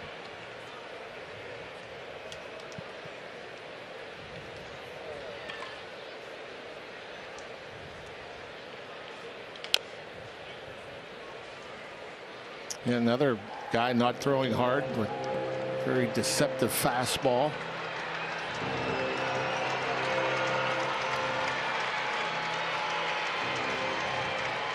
Mundelein, Illinois must really make left-handed relievers.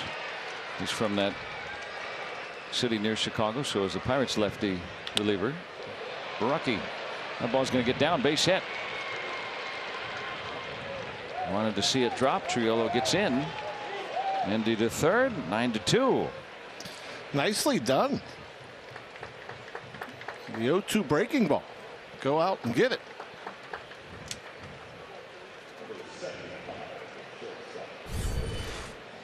And I think that's why he handles lefties pretty well. He has a tendency to stay on that ball away from him. Now, I'm sure Young didn't want to leave that on the plate, but still, Ji-hwan Bae was in a good position.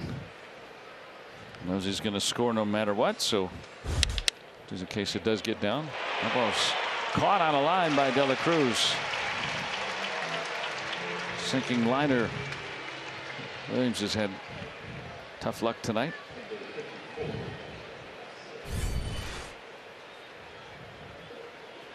And 91. Ooh, it's kind of falling to his right.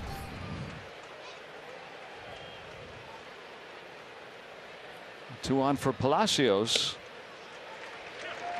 Did not get a plate appearance yesterday, so in his last 2 games that he's batted, he's hit a 3-run home run. There's a chance for another one. Wouldn't that be something? Left on left. The last Pirate to hit a 3-run home run in consecutive games was Ryan Domit back in 2011.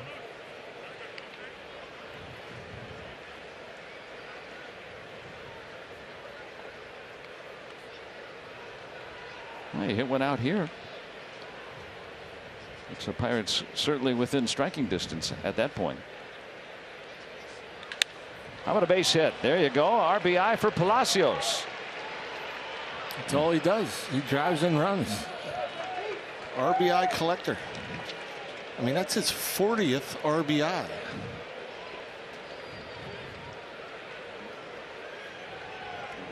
Well, he's well over a 100 RBI pace for a full season since he got called back up from the minor leagues. Those 2 runs are going to be charged to Phillips. Looked like it was going to be a nice tidy night for him, but was brought out for the 6th. There's 2 inherited runners score off Young.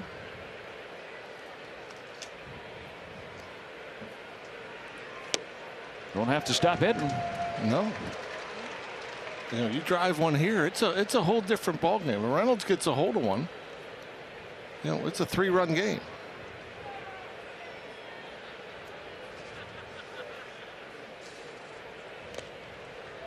Now a ball and a strike on him. Reynolds with 22 home runs.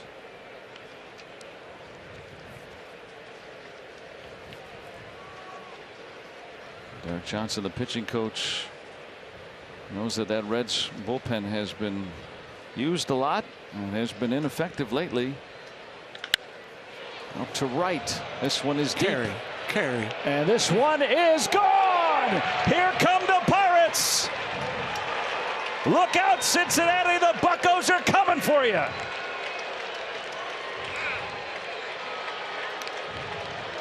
They were down 9-0. It's a 3-run game in the 6th. I mean, in this ballpark, no lead is safe. Man, 98 off the bat. I mean, like again, this park is so deceptive. I mean, it's got plenty of distance. But, you know, did he hit it too high? Even here, does it get out? But it just kept going. It just kept traveling and carrying.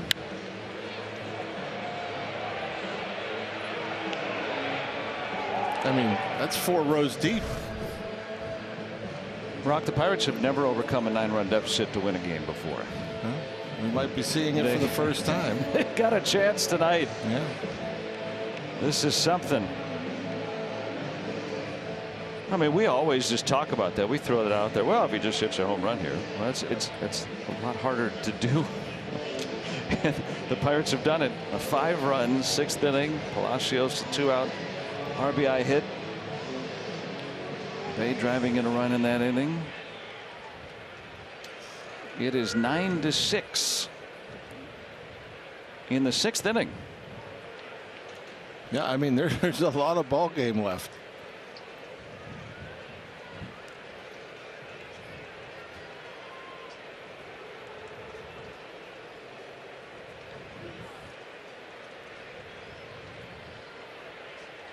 And so for that Reds bullpen, 3 of those runs charged to Young so far. 24 runs allowed for the Reds pen in 21 2/3 innings over their last 6 games. And if you got a 9-0 lead and you don't win the game, oh yeah, that's when you're trying to go for the playoffs, that's not good. Ooh. The mood has changed here in Cincinnati.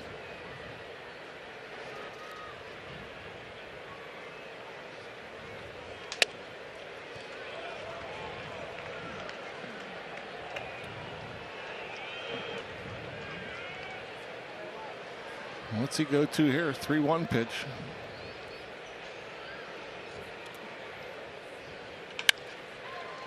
Right to India. Pirates score 5 times in the 6th. And they're right back in this one. 9-6 Reds. Performance that made you smile, and the Pirates down 9-0 at one point in this game. They've made a game of this one. They sure have. I mean, started with Triolo, a nice piece of hitting going up the middle, and you saw Bay, the 2-strike slider that he was able to stay back on, and then you get the big 3-run homer from Reynolds. I mean, yeah, it's a ball game. Yeah, if it were a 4-1 right now or something, same margin. Wouldn't think anything of it. Brian Reynolds with that 3-run home run. Dauri Moreta, a 1-2-3 5th inning.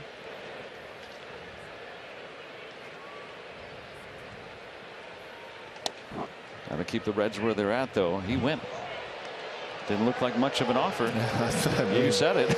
Yeah, you take the bat off your shoulder nowadays. It's a swing, especially with Mark Wegner down there.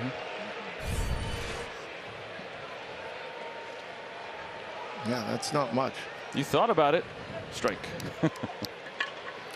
I mean, that camera is not anywhere near like the angle that the first base umpire is. And so, I mean, it's going to look worse from that angle than from what the first base umpire sees. But still. Another strikeout on the slider. Moreta. Well, Senzel is looking in the direction of Wegner the whole time. Wegner has worked 2 World Series. And to his credit, Wegner, he just looked away. I mean, he's not going to, you know. Right. He's not trying to incite anything. Yeah, I mean, good some umpires do the will. other way. Yeah, some umpires will, you know, bark back.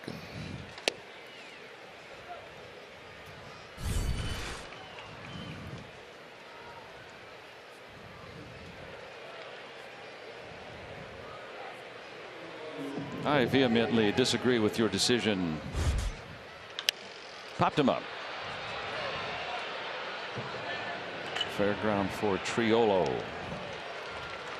5 up, 5 down against Dauri Moreta.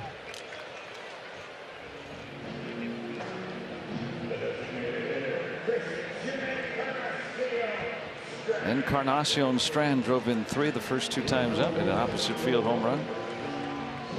Reds were up 8-0 through 2 and 9-0 through 3 innings. The middle 3 have belonged to the Bucks. 5-run top half of this inning. Yeah, you got that great slider, and then you got 97. I know, that's what I mean. That's always shocks me when I see, because he doesn't throw a lot of fastballs, and it's mostly 95-ish, but every now and again you'll see the 97. Late on that.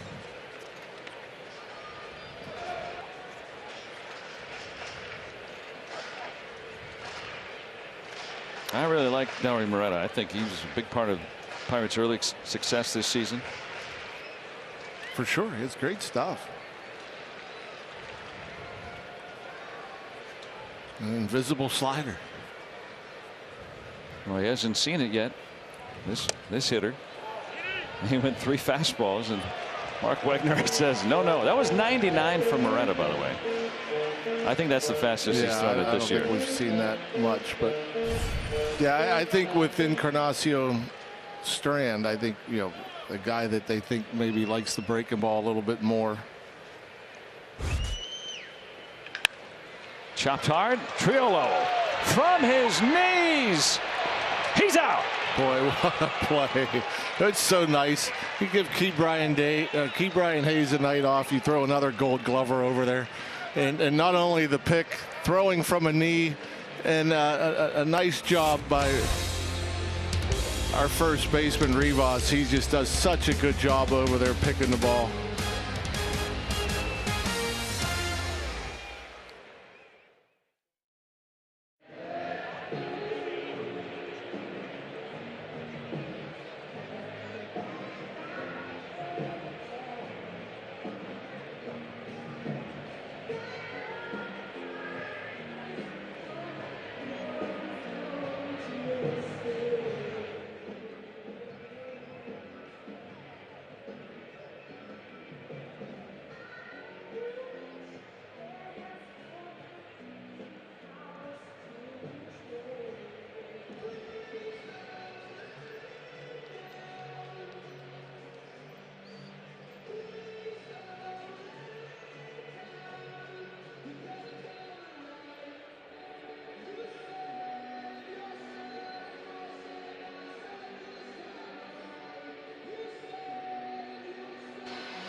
After the review, the call in the field is confirmed. The runner is out.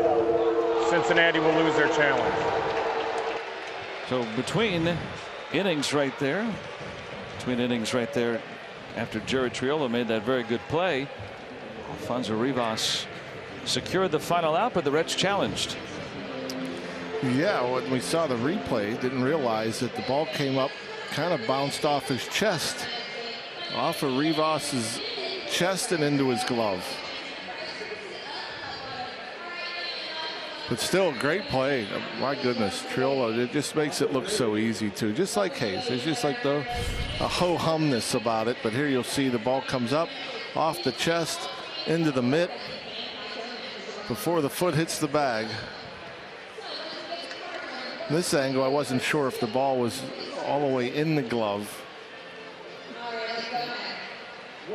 Kind of moved her a little bit in the glove. Doesn't have to be well secured. It just has to be secured. Well, I mean, that's what I mean. Was it? I don't know. I mean, the ball rolled in his glove, but yeah. See how it kind of steadied, but it was right near the end of the glove. They confirmed it. That's an important precedent. Think about that going forward. It doesn't have to disappear in the glove. It just has to not be popping out. September 23rd has been a great day for the Pirates in clinching postseason berths. Let's take you back to 2013, 10 years ago today. The Pirates back in the postseason, celebrating in Wrigley. You remember that? I do. How about 1 year later? Back to the postseason in Atlanta for the Pirates. And then look at that. September 23rd, 2015. Pirates 3 postseason berths in 3 seasons, all on this date, the clinching date. Crazy. I had no idea that it was all on the same date. Maybe at this time next year, we'll be saying the same thing. Yeah, that would be nice. I think we'll clinch before the 23rd. I like that. There you go. I like the optimism.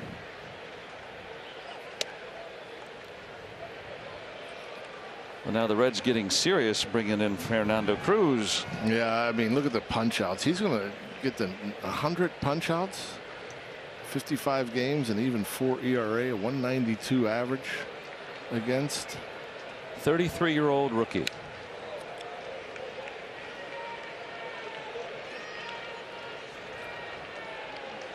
He struck out all 4 batters he faced last night. You know, that nasty split pitch. You see him gripping it now. Before he puts it in his glove, he starts with that split grip. Ooh, get a call.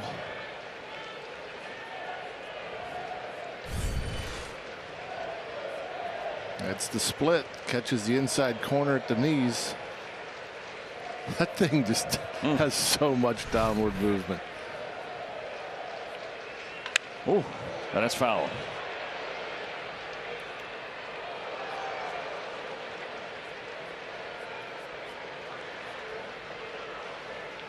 Suwinski, then Triolo, who's got 2 hits tonight. Andy Rodriguez hit his last time up. Pirates were down 9-0 in this game.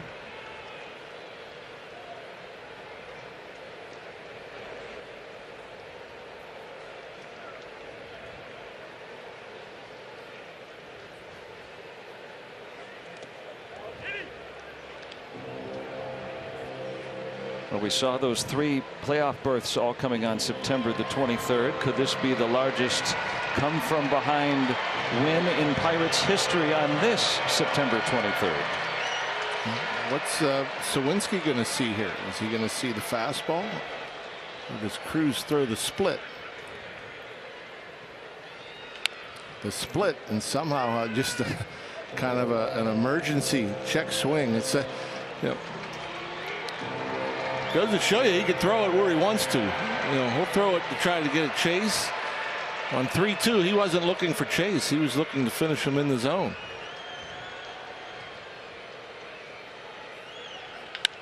Base hit for Suwinski.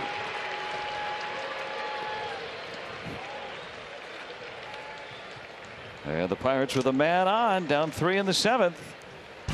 Fan Appreciation Weekend is coming up Friday, Saturday, and Sunday. Next weekend, it's brought to you by PNC. Pirates taking on the Marlins. Fun surprises and giveaways all weekend long, September 29th, 30th, and October 1st. Pirates.com/fan appreciation. Always appreciate the fans traveling on the road. Wearing the black and gold here in Cincinnati.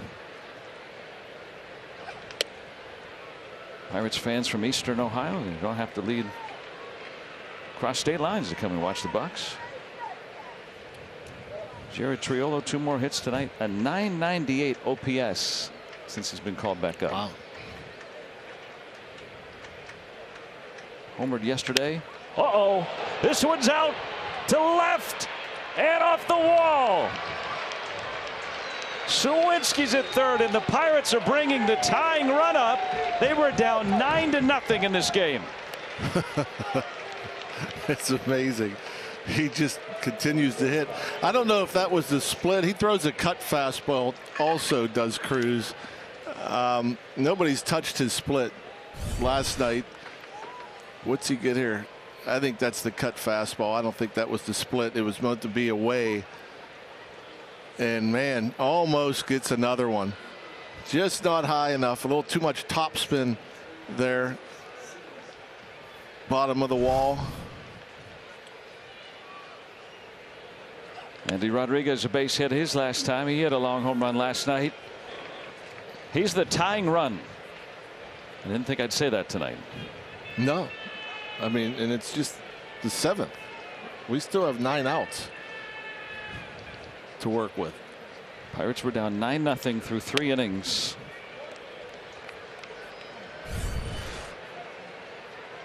Look at our AHN Supermo. Yeah, that's definitely a cutter that didn't look like a cut. Looked like it stayed right there in the middle. 3 more hits for Triolo tonight, an OPS over 1,000 in September since he's been called back up.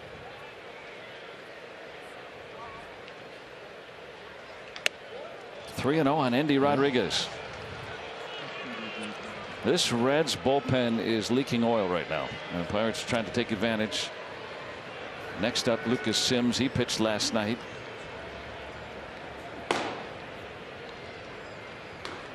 Alex Young gave up 3 runs plus the 2 inherited runners in the 6th inning. Bases are loaded. There's nobody out. Nobody out. I mean, these Reds fans, they were happy. It's a Saturday night. Their Redlegs are up 9-0. They think they might be getting into the playoffs. Bucks have other plans. Yeah, this would be remarkable. Keep grinding away. You know, the guys in that dugout, the Pirates dugout, they believe they can get it done. They've battled all year long. And remember, so many of these young players, they've been winning all throughout the minor leagues. That's right. Every stop that they take, they want this way to be no different. The Pirates, with their win last night, got up to 500 now since the All-Star break. They haven't been 500 or better since the break in 5 years. I mean, this is really the best stretch that they've played late in the season in a while. David Bell's going to make another pitching change. Well, last night, no one could put a ball in play against Fernando Cruz. Tonight, he can't get anybody out. It's an amazing game.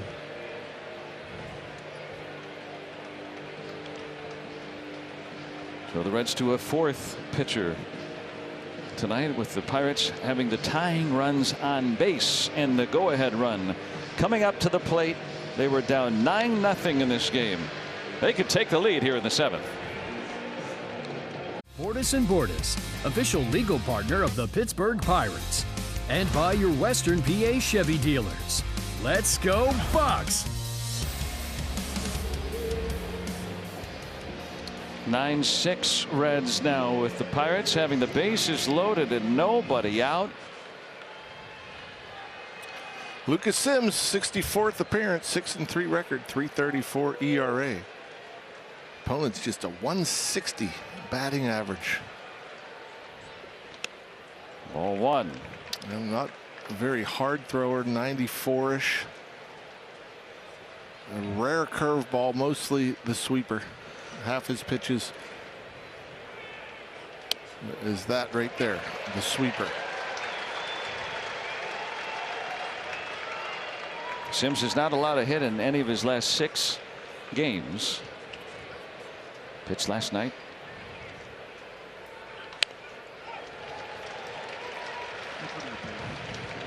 This inning started with Jack Sawinski on a base hit to right center. Triolo doubled to the left field wall, and then Rodriguez walked. Rodriguez is the tying run. Rivas is the go-ahead run for the Pirates in this 7th inning. They were down 9-0.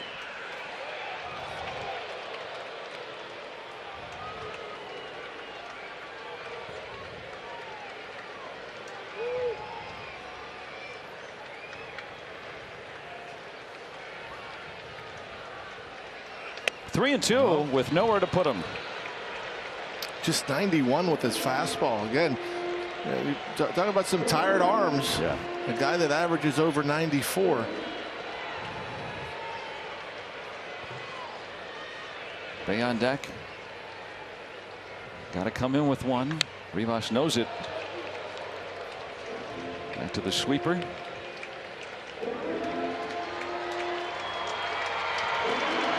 Rivas with an RBI earlier tonight. That came back in the 4th. That was the first of 6 successive runs for the Pirates. Hit to right, base hit. Here come the Pirates. Sawinski is in. Triolo is in. The ball gets stuck in the wall. Here comes Endy to the plate. The Pirates have tied the game. You gotta be kidding me. They're gonna boo the Reds out of Cincinnati. How about these battling Bucks? It's remarkable. It really is remarkable. One of the greatest comebacks in franchise history is happening tonight. My goodness, still nobody out. Go ahead run on second base. He went back to the sweeper. He left it up middle. And Rivas this time stayed back. He pulled a couple foul. This one he keeps fair. Clears the bases.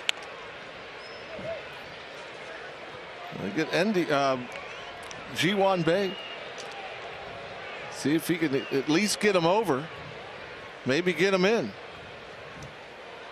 The Pirates have never won a game down 9 runs since they joined the National League in 1887. No one has ever seen it. That's a good swing, and unable to cut it off. It bounces. It's bobbled. It makes the decision much easier for Rabs over at third base. They're all windmilling down in the Pirates bullpen. All 3 runs charged to Cruz. 9-9. Rivas with 4 RBIs tonight.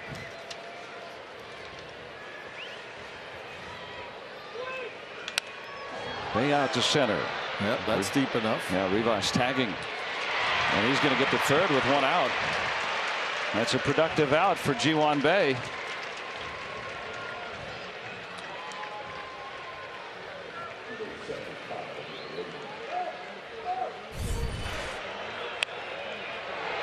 And Jack knows it's down. Easy for Triolo. Endy chugging.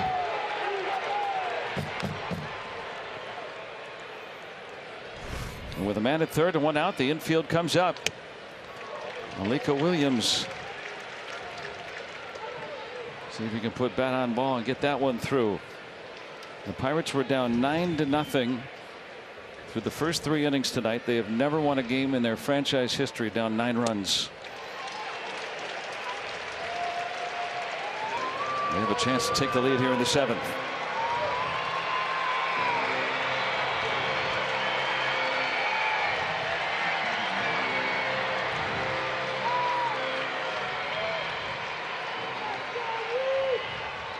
Infield up. Rivas, the runner at third. Strike 3 call on the sweeper.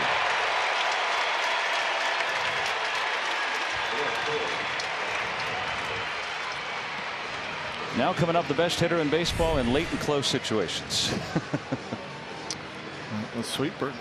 That's actually a hanger when it's up that high.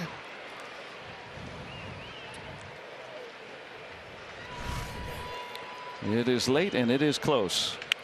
Get up, over. India snares it. The Pirates have battled back from down 9 runs to tie it at the 7th inning stretch.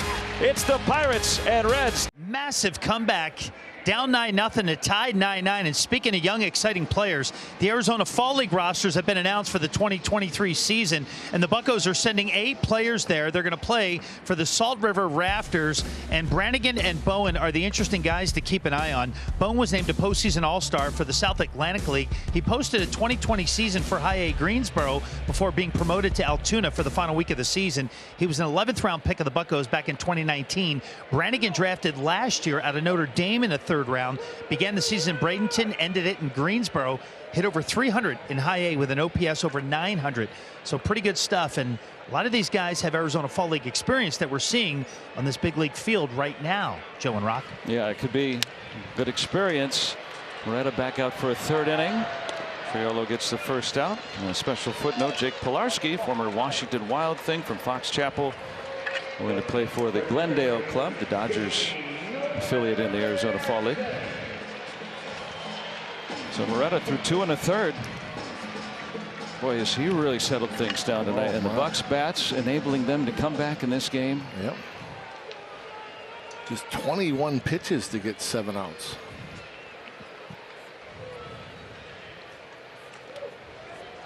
Now Noelvi Marte. Again, the Pirates were down 9-0 in this game. They have never overcome a 9-0 deficit or a 9-run deficit to win a game. Ooh, that popped the mask off.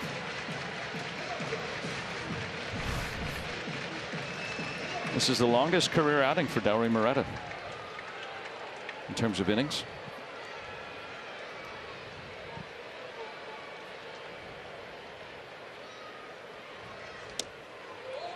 Good pitch.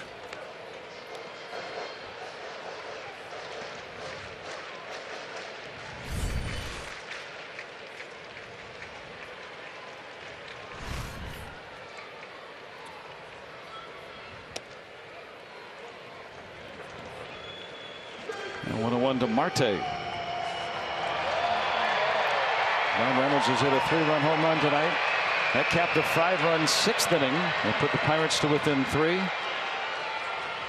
Rivas has driven in 4 tonight.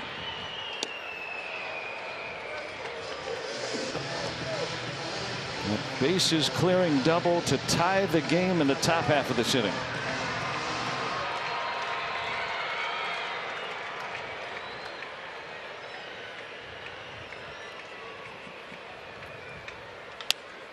Roll to Triolo. He's been busy tonight. Getting a speedy Marte for the out. It's amazing. It's you don't miss. I can't say anybody's as good as Ke'Bryan Hayes. He's just that good. But yeah, he's the same. Does the same things over there. You know, just calmly goes to the backhand, calmly sets up, throws a strike. The minor league Gold Glove was awarded 4 times in a 5-year span. 3 times to Ke'Bryan Hayes and once to Triolo for a third baseman. Yeah. So Moreta, what a number he does tonight. 2 2/3. Yeah, you deserve it, Dowry. The money is back. He kept the Pirates in this game. Mucho dinero. 9-9. The Bucks have battled all the way back. UPMC Health Plan, your partners in care.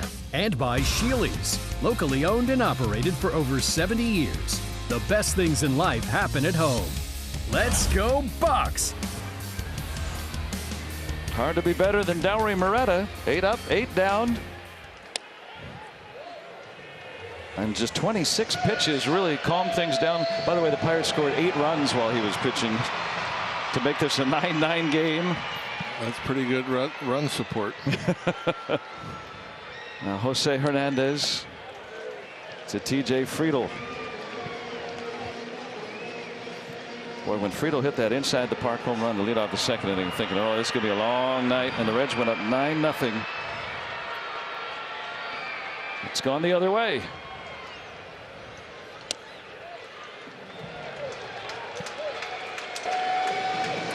Sheely's numbers for Jose: .460 ERA and 46 appearances. Good strikeout numbers. A low opponent average. Now a strike. I'll say it again. I said it last night. Keep the ball away from him. 2 outs, nobody on situation. He'll look for something he can pull into the seats.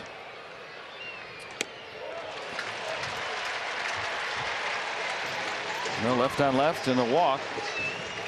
He's the only left-handed batter in the lineup. Dowry Moreta so good tonight. He got to face 8 batters.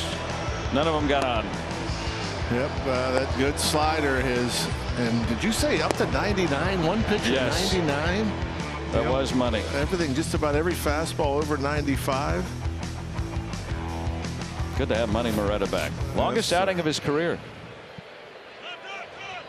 Never pitched more than 2 innings.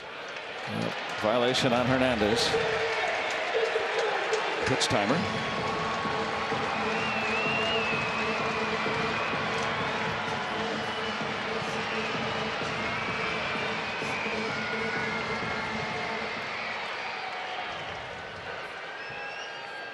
Adds a ball to the count, so it's 1-0. Fairchild doubled earlier tonight. There's that good slider from Hernandez. Will help. We'll take it.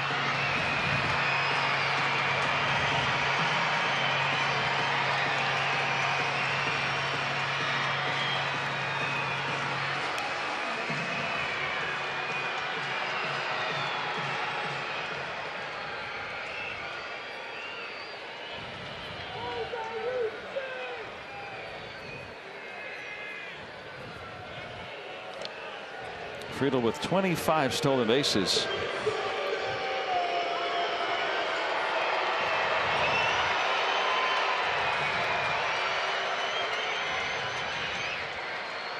Hernandez has come on after Moreta got the first 2 outs. Hernandez walked Friedl. Now 1-1 on Stuart Fairchild. Friedl runs, pitches a strike, throw is a strike, but too late. Stolen base.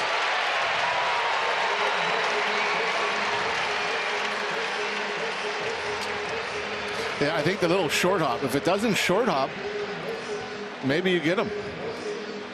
If it gets to the bag in the air, I mean, it would have taken that good a throw. But it would have had to be, you know, on the bag. So you see the glove goes up. That's what allows the hand to get in.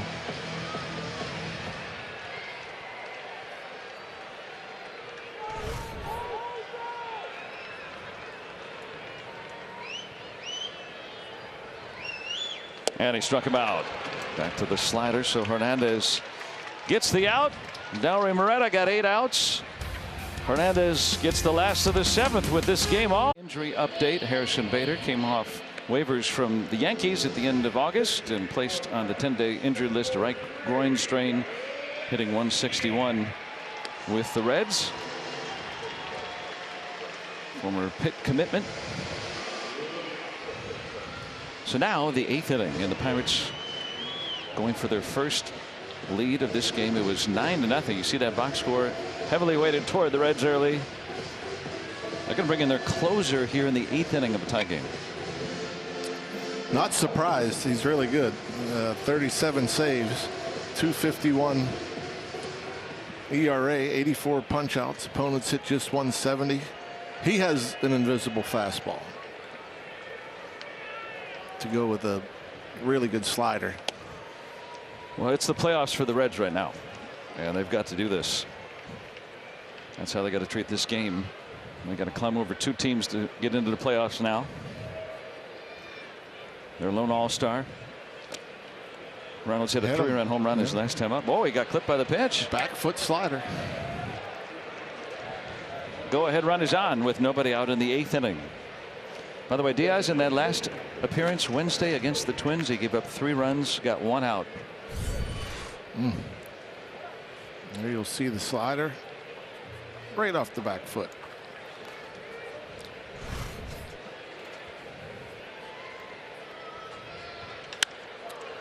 Past India, base hit. Might have ticked off his glove. And the Pirates push the go-ahead run into scoring position. There's nobody out in this 8th inning. Well, that's a great start. A great start.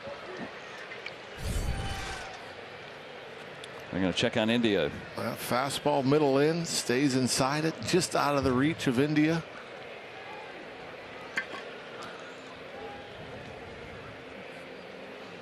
And Brian Reynolds up thinking, oh, I can't get doubled off. He thought he was going to catch it.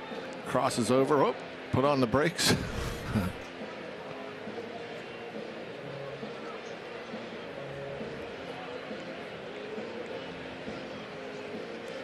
Well, India still being looked at here. He had plantar fasciitis. That's a foot injury that kept him on the injury list for a great while.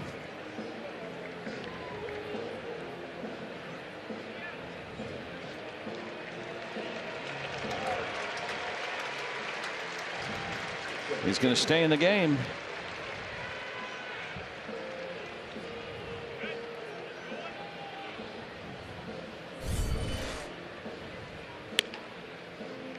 There's the fall of India right there. And you get a wrist or something in there. He's holding his belly. And we got the wind knocked out of him. That's maybe a metaphor for the Reds. Pirates have scored 9 unanswered runs.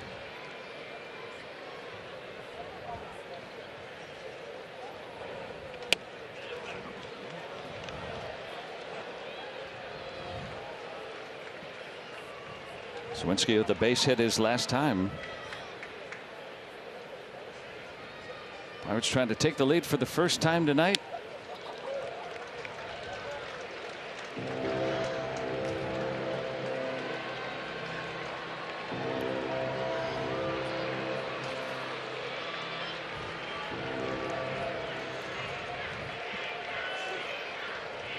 Reynolds and Hayes aboard. Nobody out. Diaz gave up 3 runs, blew the save against the Twins. The last time he pitched on Wednesday, but he's been really good throughout the year. He's always had that good deceptive fastball and a sharp slider. Throws him about the same. Oh, baby. Here comes Brian Reynolds. Waved around third, and he's going to score. The Pirates have come from down 9 runs to take the lead in Cincinnati. If they win this game, you've never seen it. What a good at bat from Jack. Again, you know there's only 2 things that Diaz throws. He throws a fastball that can get on you and a slider. He tried the slider. Jack went out and smothered it. Went out and got around it. Hits it hard. They were playing him to pull. You know, back in the day, double play depth, that's a double play. Teams don't play double play depth anymore. They try to take away that hole. Triolo down toward the corner and foul. You know, back in the day, the middle infielders used to always kind of push towards the middle for double plays. You know, now It's hard to turn a double play because they're so far from the bag, especially like a second baseman with a lefty up. India's like halfway between first and second, almost on the grass. Kind of takes them out of a double play, but still great at bat from Jack. Hit it where they're not. 10 unanswered runs for the Pirates. They've scored off the Reds closer in the 8th inning. There's nobody out.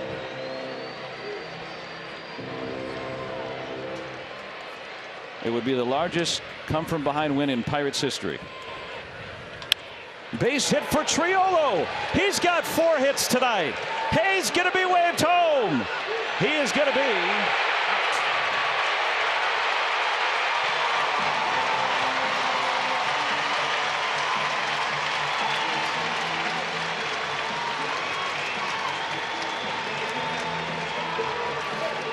Four more hits for Triolo. And again, the approach, he's got one to left, he's got one to center, he's got one to right. He just sprays it, and very aggressive send. You know, that ball was hit hard. It got out there very quickly to Fairchild. Fairchild got rid of it quickly. A strong throw with nobody out. Not a good send. We rarely said that. No, I don't know if I've said it ever. Yeah. With Mike Rabello over there. He's been excellent. Andy Rodriguez. So 4 batters have all reached against Diaz, but that's the first out. Sawinski advances to third. Triolo 4 hits his last 4 times up. Pirates have taken the lead 10-9 here in the 8th inning. The Reds entered play tonight still knocking on the door of the postseason. A defeat like this, went up 9-0, would be as deflating as they come. This is not going to be deep. No, this will not do it. That's the second out. First batter retired by Diaz. Updating the playoff picture now. Miami was able to beat the Brewers tonight, so the Brewers failed to clinch. That means the Reds are 2 games back. The Marlins 1 game back of the Cubs for that 3rd and final wild card berth. So Cincinnati has to climb over 2 teams, and you're up 9-0. You think, all right, we got a chance to win the series tomorrow. Right now the Pirates have the lead in this game. 10 unanswered runs. That one's hit toward the gap. Rivas having a night. He's driven in 5 and maybe more. Triolo held it third. 5 RBIs, tying a career high for Alfonso Rivas. The Pirates have scored the last 11 runs in this game. That is big right there. A 2-out knock. You load the bases up with nobody out. You figure you got to get 2 of them across. And, you know, interestingly enough, with Rivas back in the 6th, I mean, the Pirates, you know, we were still down 9-1. They had a lefty out there, and I was wondering if Derek Shelton would pinch hit for him. He leaves him in the game, and a good thing he did leave him in the game. The last 2 hits, 4 RBIs. Great work. That's amazing. The Pirates with 4 hits off Alexis Diaz, the Reds all-star closer here in this 8th inning. Reds desperately bringing him in this 8th. Can't blame him. And there's another hit. That's down to the gap for Bay. It's going to go to the wall. Triolo scores. Rivas big wave home. What a great night to be a Pirate. Pittsburgh rejoice. The Pirates are good. Oh man, they're good again. They're good again, Rock. I'm so happy. It's unbelievable. It's really just unbelievable. You're facing one of the best closers in the game. One of the best. And they're knocking him all over the place. I mean, he's retired 1 batter. Everybody else has reached. And Bay, what a great approach. Staying back, staying inside.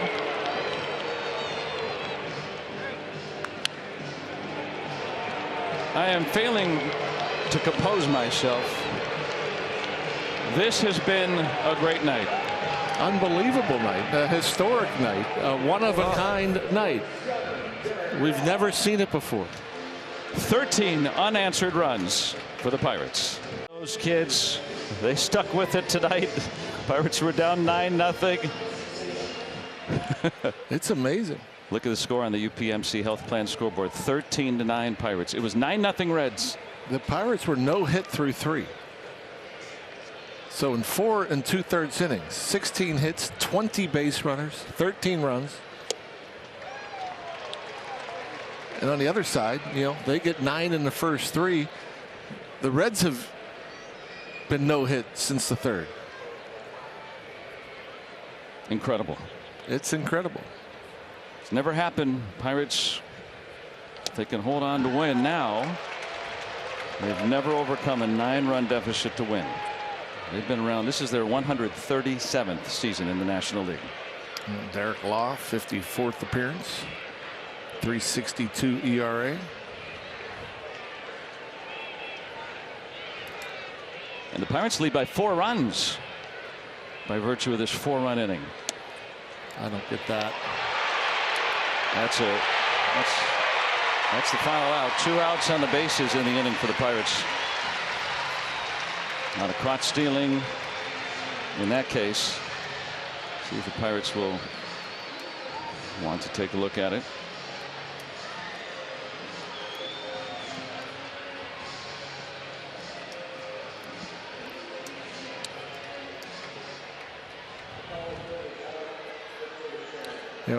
They're going to challenge it. Marte, he was certain. He threw down the tag and ran off. If he ends up being safe, Marte could have got him going past the bag. I mean, he was pretty certain. Now, like I said, if you stick with the play, Bay goes by it.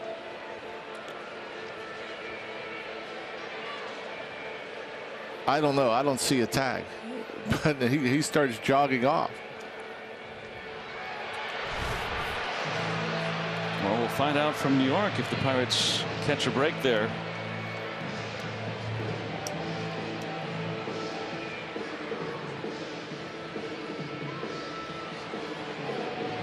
Pirates had a runner thrown out at the plate earlier in the inning. That would have been the second out on the bases in that inning. Only one batter retired by the Reds. Yeah, I think the glove I think got the leg and the hand. That's why he was certain. Yeah, the call on the field is out. So I have to find something that says otherwise.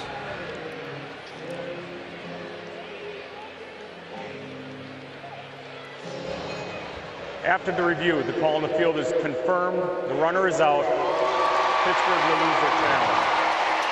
Well, the Reds retire only 1 hitter in that 8th inning, but the Pirates strike for 4 runs to break a 9-9 tie. The Pirates have scored 13 unanswered in Cincinnati.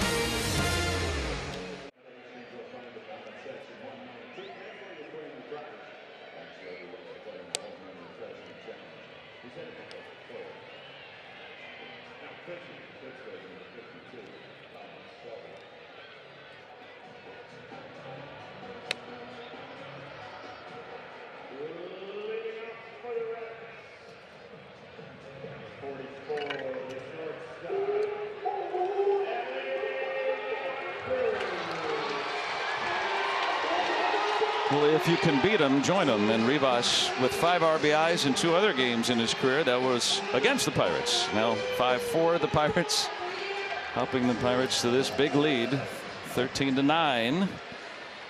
But we've seen a bigger lead evaporate. It's up to Colin Selby to protect that lead. The Pirates pitching for the first time with an advantage tonight. It's something. I mean, a big advantage. Down 9 to up 4. Shealy's numbers. 19th appearance for Colin.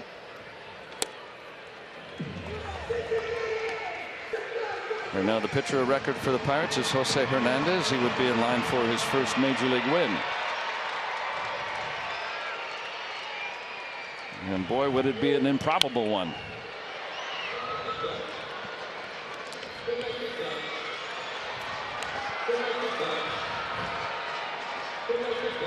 Pirates have scored the last 13 runs of this game.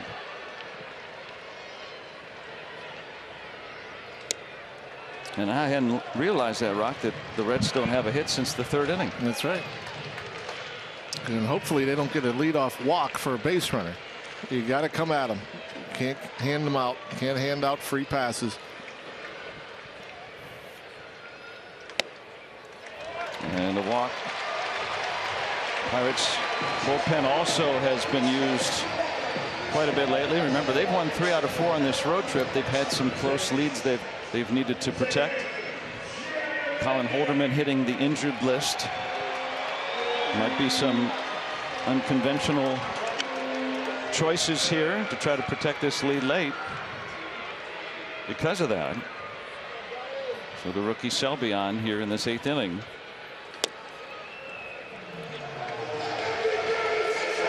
I wonder if any of the adrenaline and momentum bleeds into the pitching mound for these relievers, because they've been sitting in the bullpen tonight. I don't know how much that impacts them at all.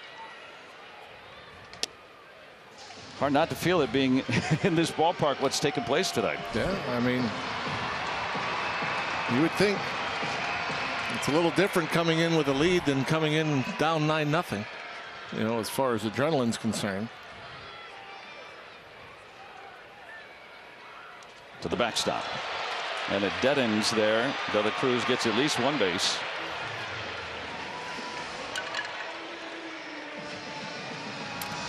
Yeah, now the shoe's on the other foot.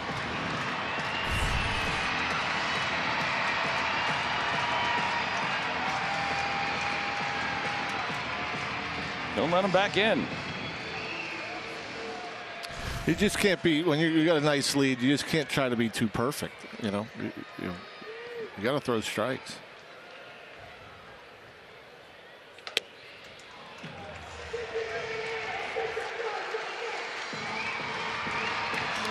It's 3-1 on India.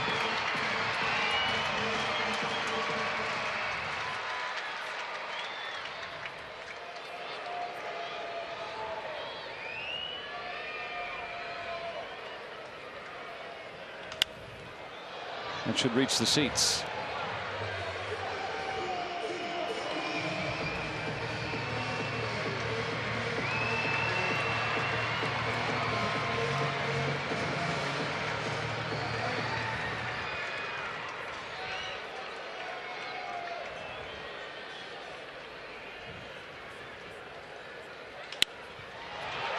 In the air.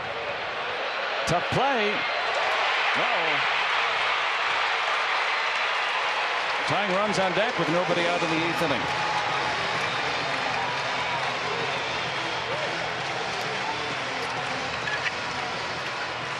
How do the Pirates respond?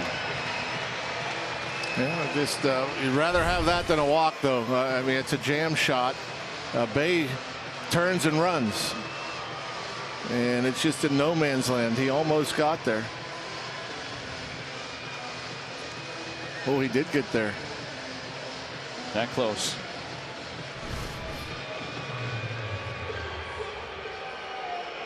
Well, the Reds, a young team that had a big lead evaporate. Now the Pirates, a young team with a fairly big lead in the 8th inning. What happens now?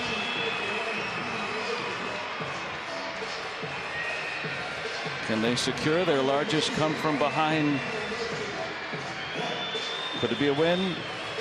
Franchise history.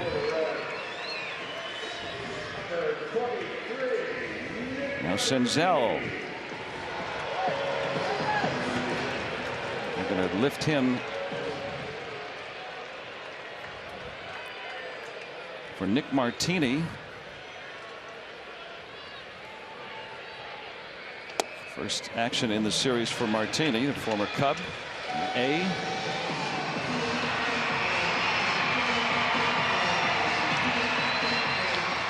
Good 2-strike hitter.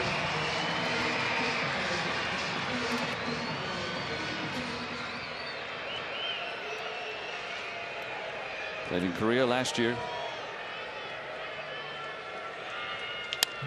On the ground. 1 out. Beats out the back end. De La Cruz in to score. And take the out. Happy with the out.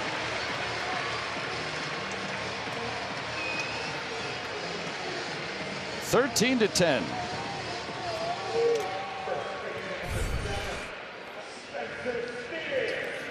To Hopper, and again, it's pretty far from second base to try to backhand that. But you just want to get an out. Wasn't hit really hard.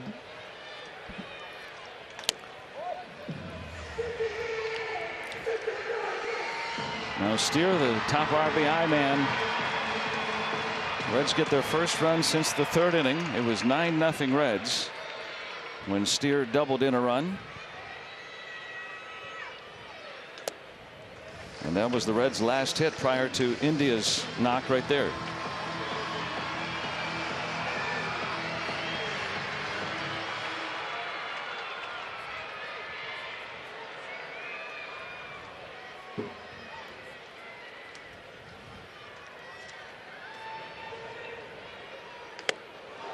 It gets so quiet prior to the pitch. Very, very quiet. And very loud in between pitches. Noticeably quiet. These Reds fans came in here tonight. Very busy downtown area. Festival going on nearby. Bengals are going to play Monday night. Yeah, and the University of Cincinnati played Oklahoma today. The Reds would have outscored them by a field goal. The Pirates have outscored them by 7. The Bearcat Soccer Club is going tonight. I mean, this is, people came here tonight to party, and the Pirates spoiling that. Triolo on a fair ball.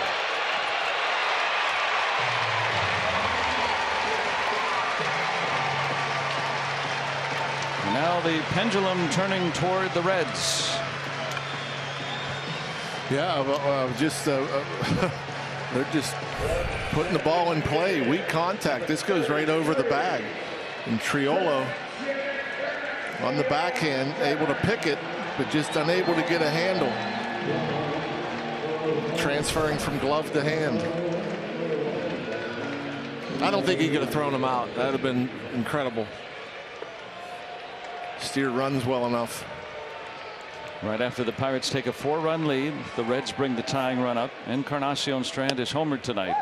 And they've pounded him with fastballs. After he hit the curveball that was up and out in the first, they've come at him with fastballs.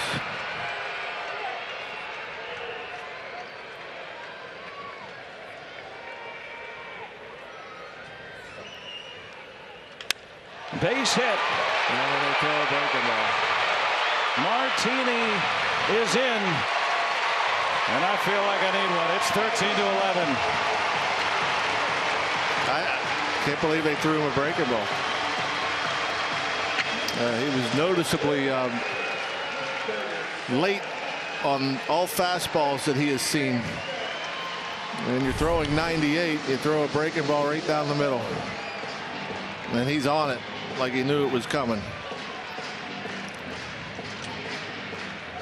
Now these are the moments. Pitch selection, execution.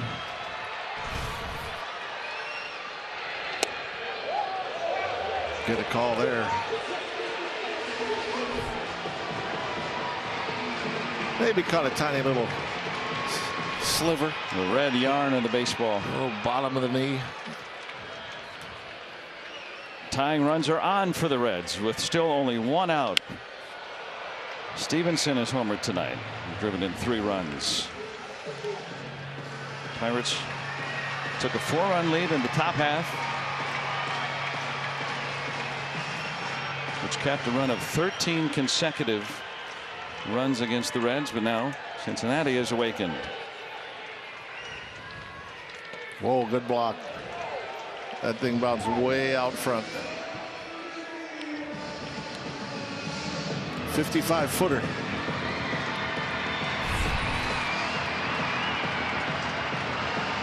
Got a piece of the chest protector, a piece of the left forearm. Baracki's pitched in 3 straight. Bednar 2 straight. Holderman's on the injured list. Well, they're going to put a pinch runner in now. Yeah, Will Benson's going to come on for Encarnacion Strand. It's better late than never.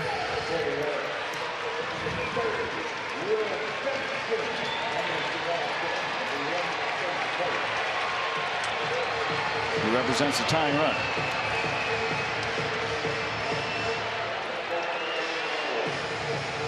So right now it's the rookie Selby out there, with the Pirates bullpen being used a good bit. Remember, Moretta went 2 2/3, a career high tonight. Perfect baseball out of the pen. 2-2 now. How do you get those elusive 5 outs?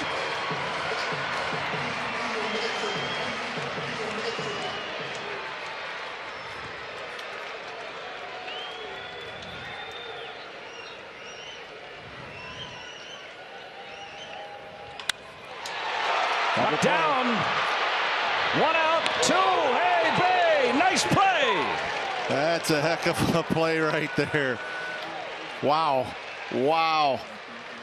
Thought that thing was going through, which would have scored a run. But Ji-hwan Bae takes it himself. That's huge. Play keeping the Pirates up 2 runs and ending that 8th inning. What a night in Cincinnati. Yep. I mean, I don't know. I thought, like I said, thought it was going to go through. That would have made it 13-12 with the tying run at least on second, maybe third. But cat-like quick as Bae takes it himself. Good throw. With Stevenson had plenty of time. Well, remember, the Reds have used 7 pitchers last night. They're going to use their 7th tonight. Martini will stay in the game. He's out of left field for Senzel.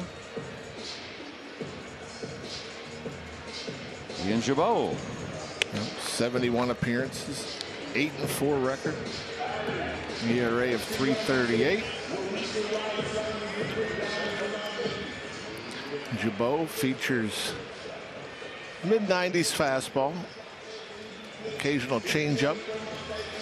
He cuts it and throws a sweeper.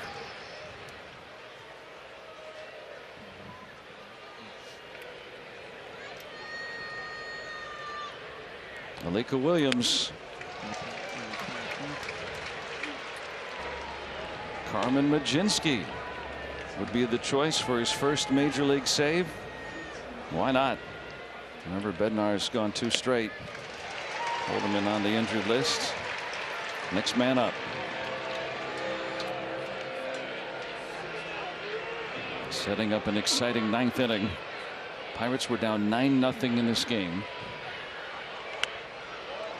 The Pirates have never overcome a 9-run deficit to win a game. They joined the National League in 1887.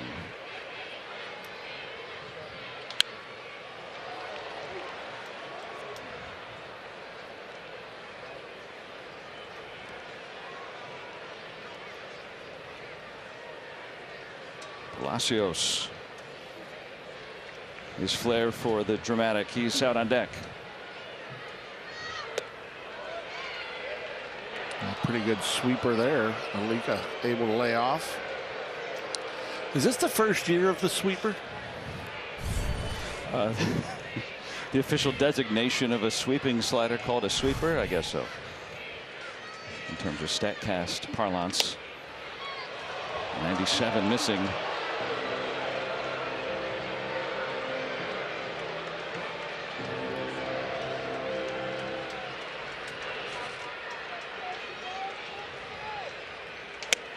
And back to strike him out.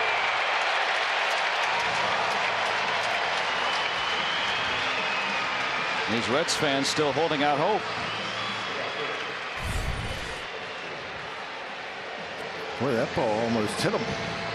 Riding up and in. Ooh. Palacios showing bunt.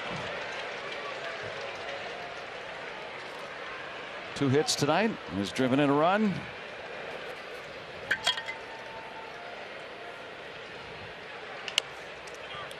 Right at the bag. Easy play for Steer.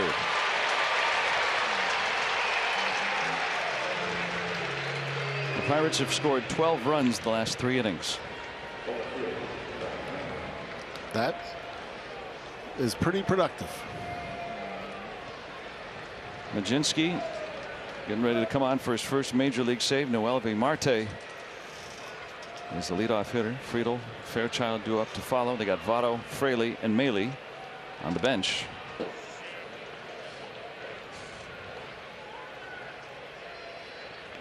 Bryan Reynolds struck a 3-run home run to pull the Pirates within 3 in that 6th inning. Yeah, that was huge. Yeah, as soon as that left the ballpark, it was a totally different game.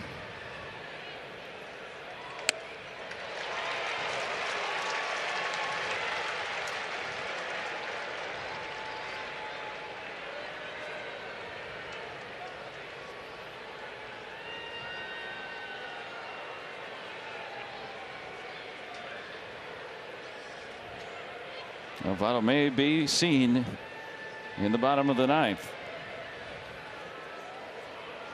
Pirates have a 2-run cushion right now.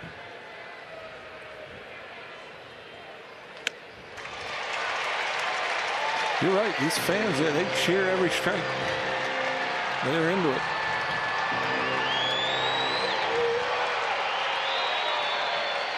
Saw a bunch leave after the Pirates took the lead. There was some disgust on some faces. Well, the Reds twice in their history have led by 9 and lost, once in 2004 and once in 1930, but they've never done it on their home soil in Cincinnati. They've been playing ball a long time.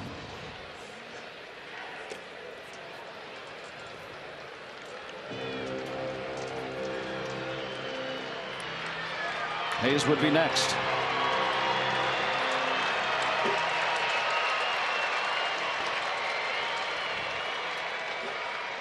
Three-2 to Reynolds.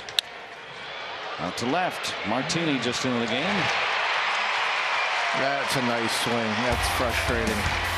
Will the Pirates complete their largest come-from-behind win in history? We'll find out next.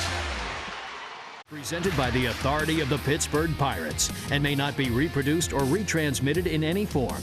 And the accounts and descriptions of this game may not be disseminated without the express written consent of the Pittsburgh Pirates. Here we go. Bottom of the 9th inning. Pirates storming back from down 9 runs. 3 outs away from securing their largest come-from-behind win ever. And Joey Votto is going to pinch hit. Wow. I thought they might save him for a tying opportunity here. Go ahead. Sheely's numbers for Carmen. 32nd appearance. ERA 193, batting average against 197.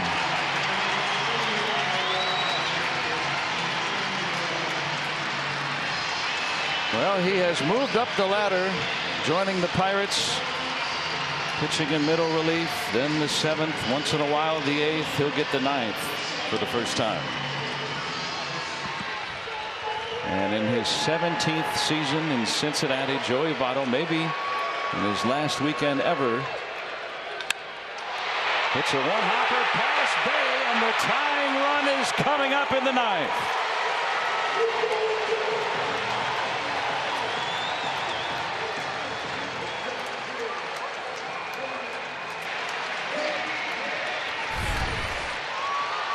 They didn't waste any time. Hits it hard. Comes up on Bay. Talked about it last night. He could still turn around velocity. Now the dangerous T.J. Friedel. And the fearless Mlodzinski fires strike 1. He hit an inside the park home run earlier tonight.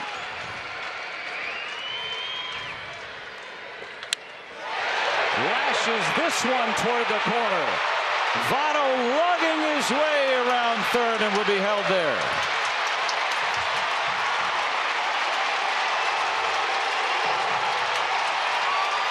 How does Mlodzinski respond? I don't mess with Friedl inside. I mean, they tried to stay away. They came in. I mean, he's so short and quick to the ball.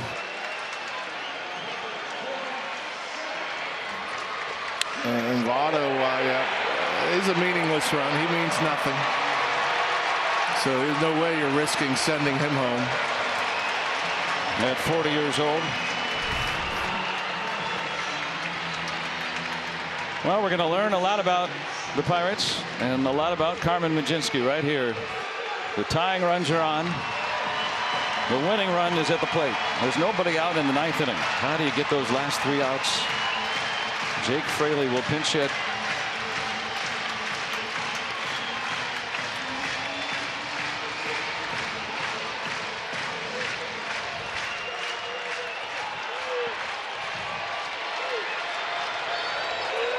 Mlodzinski's been good against lefties. First pitch strike.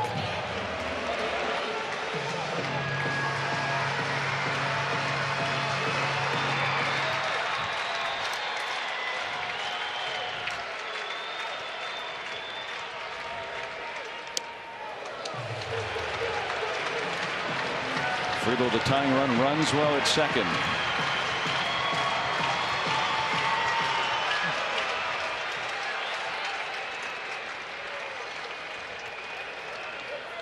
Now 2-1. Mlodzinski occasionally has closed, but never on this big of a stage.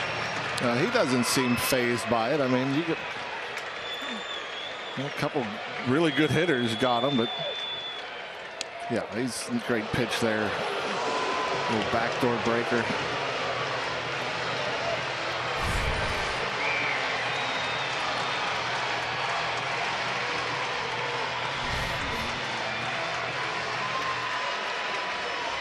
All the Reds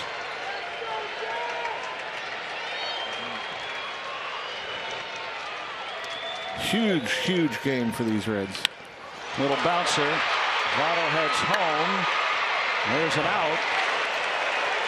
13-12 in the ninth.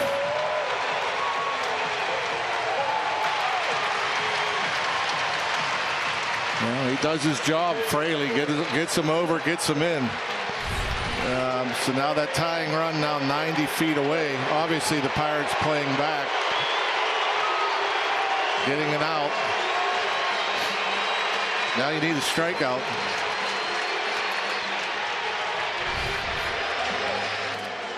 The Pirates were down 9-0. They took a 4-run lead. The Reds have scored 3 unanswered. The tying run is at third in the speedy TJ Friedl. Strike one. And now you need getting strike one against him. Do you even need to throw another pitch in the zone? I wouldn't, unless I had to. I'm staying. I'm getting chases. Oh, maybe a little too far up and out. Chases up with the fastball. Chases down with the breaking ball. The 21-year-old rookie sensation that got the Reds going. Can he bail him out?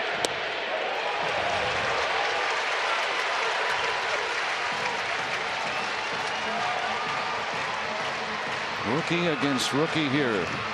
Well, he didn't chase. So now what do you do?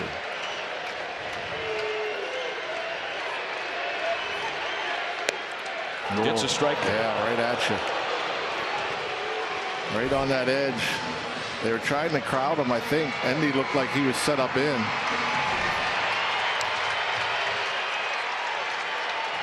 Two and two on Elly De La Cruz. Ooh. Like you said, Rock, they need a strikeout right here.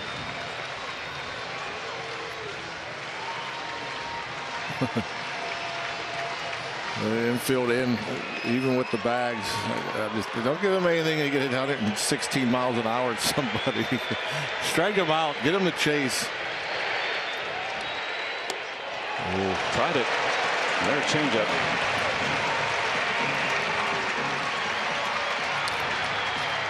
I don't know. I'm thinking up inner third. Tie him up. I don't think he can get to it with a fastball. Bounce foul. Ooh, throws the breaking ball again.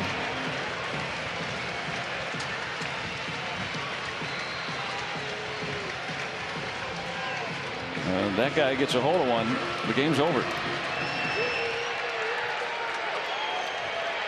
All that coming back. Got to finish the job. Mlodzinski's got such life on that fastball. I don't know. He's pretty close to the plate. I don't know. The only thing I guess I would worry about going up and in with a fastball is if he just fisted one over the infield. I think he can beat him upstairs. Oh, right at him.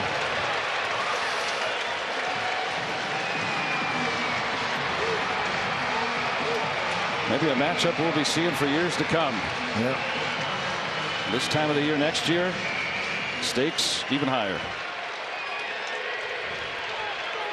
They're pretty big for the Reds tonight. Pirates trying to dash their postseason hopes. Reds led 9-0. Pirates went up 4. The Reds are coming back. Can they hold them?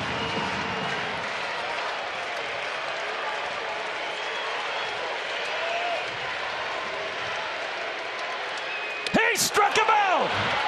Carmen Mlodzinski with a huge strikeout in the 9th. That was huge. What a good at bat. I mean, he's in there grinding, battling, and he gets him to chase off the plate in. My goodness. Yeah, that last 3 or 4 pitches had him in swing mode. Takes the big hack. That is huge. On the 11th pitch, there was a strikeout. And now 2 outs and out away from the greatest come from behind win in Pittsburgh Pirates history. They've come a long way, and now they have to get through India. Got to hit his last time.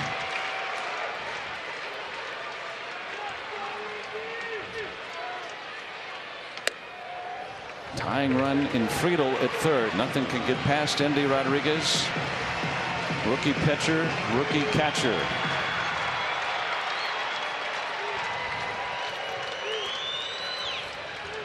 (13-12) Pirates in the 9th. Now a strike away.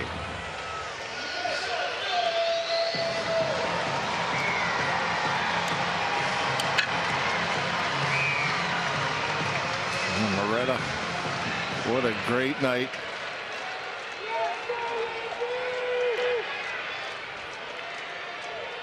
Here it is. In the air. Suwinski. He's got it. The Pirates with their best come from behind win ever. They were down 9 in Cincinnati, and they have beaten the Reds, stunning Cincinnati and dashing their playoff dreams. Man, I mean, unbelievable. It really is unbelievable. I mean, historic. Absolutely historic. They're up 9-0 after 3. As Mlodzinski with that runner at third, tying run. He went in with the breaking ball, went upstairs with a fastball. I believe this was a cutter, maybe a changeup. And then another breaking ball, routine fly ball. The comeback from 9-0. Absolutely incredible. 9-0 to 13-9. Moretta got 8 outs, 8 batters. We learned something about the Pirates tonight, Rock. We learned something about this Pirates team. They were down 9-0. They win. But also, the Reds come back in this game. They had the tying run at third with less than 2 outs, and they still held them off. It's something else. I mean, it really is something else. You didn't have your regular late inning guys. There was no Holderman. He's on the IL. There's no Bednar. But Mlodzinski, he stinking did it. Got the last 3 out after the first 2 on. Incredible stuff. What a great game. Robbie's got one of our players of the game. Yeah, Carmen Mlodzinski, first career save in dramatic fashion. Alfonso Rivas drove in 5 runs tonight. But first of all, how do you put this game and this comeback into words, Alfonso? Oh, man, it's unbelievable. You know, we were down 9-0, 9-1. And, yeah, we just started chipping away little by little, you know, having a good at-bat after a good at-bat. And, you know, I'm just really proud of this team. At what point in time in this ball game did this group and that dugout believe you can pull this off? I don't think there was a moment that we were really out of it mentally. You know, yeah, we were down 9-0, 9-1. But like I said, yeah, you know, we just started chipping away little by little. And, you know, this is what happened. You're in the position to do that kind of damage. You drive in 3, you clear the bases with the double there. What's your thought process at the plate? You know, just put a good swing on a good pitch, you know, hit something hard, have a quality at bat, you know, and just kind of help the team in that moment. How do you not put too much pressure on yourself or think about the situation just given you're about to pull off a momentous comeback? Yeah, you know, for me, you know, I've, you know, tried to really slow it down, you know, with my breath, you know, take a deep breath, kind of reset pitch by pitch. And, you know, that kind of allows me to, you know, slow the heartbeat and, you know, kind of be in the moment. Thanks, Alfonso. Thank you. All right. Let's talk to Carmen Mlodzinski here. First career save, and you do it on a night when the Pirates pull off their biggest comeback in the history of the franchise. This is north of 140 years of history with this franchise. What does something like this mean to you? Yeah, I thought it was just a really cool game seeing the offense come back like that. So full kudos to the offense for giving us a chance to win the game there in the end. And then I thought our entire bullpen just chipped away, man. You know, we had to go into the game in the 3rd inning. And we just kind of just kept picking up the next guy. Like, all right, hand the ball off to the next guy, hand the ball off to the next guy. So I thought it was really special. I asked Alfonso Rivas what the vibe was like in the dugout. I'm going to ask you, what was the vibe like in the bullpen as this was taking place? Yeah, we were going crazy as we started to tally on some runs there. But, I mean, we believed it the whole time. We've seen our offense do a lot of really good stuff, especially late in the game. And they just continue to carry on what Rivas was saying, just that power out of the bullpen. Now, you get your first career save on the night when the Pirates pull off their biggest come-from-behind win in the history of the franchise. When your career's over, 20, 25 years down the road, you're sitting at your house hanging out. What will this look back? When you look back on this night, what do you think comes to mind? Definitely a very loud stadium and not exactly an easy one. Having 2nd and 3rd, I believe, with nobody out. But just, you know, put my head down and just got to work. I didn't overthink anything and just was able to just ultimately just execute pitches with Endy back there. Congratulations, Carmen. Thank you. Yeah, appreciate it. All right, let these guys go in and have their celebration. It's going to be a joyous one. Joe and Rock, what a night here at Great American Ballpark. Yeah, we've never seen it, Robbie. Thanks for that. They deserve it. They should hoot and holler, and we should too. It's been a great time to be a Pirate. You think about what the Pirates has been through the last few years. And this is a big-time turning point in this game when it was down. They were down 9-0. Brian Reynolds with that 3-run home run in the 6th, and then they got to hitting late. Yeah, chipping away, good approaches. It wasn't like these guys. A lot of times you get into these games where it's lopsided. Guys are swinging from their heels and trying to go hit the ball out of the ballpark. With the Pirates, they didn't do that. They just chipped away. A lot of good at bats, good approaches, going the other way, going up the middle. You know, just the home run from Reynolds obviously was huge, but after that, you know, single, double, walk, double, hit by pitch, single, single, single against their closer. I mean, what they did in that 8th was pretty impressive against Diaz. So yeah, that a lot of credit. And again, Moreta, I mean, he's never gone that long, and just to shut them down, completely shut them down for 2 2/3, to allow them to come back and do what they did offensively. I mean, it's really something else, man. This team young guys, they battle, they play hard, and they kept going. A rookie pitcher gets the win. A rookie pitcher gets the save. It was a rookie catcher behind the plate tonight. A turning point in the Pirates franchise. Their greatest come from behind win in franchise history. You witnessed it tonight, and plenty to talk about on Pirates postgame. Stay tuned for that. Thanks to our entire crew. And for Robbie Enzbikowski and John Wehner, Joe Block signing off from Cincinnati. The Pirates with a historic win tonight.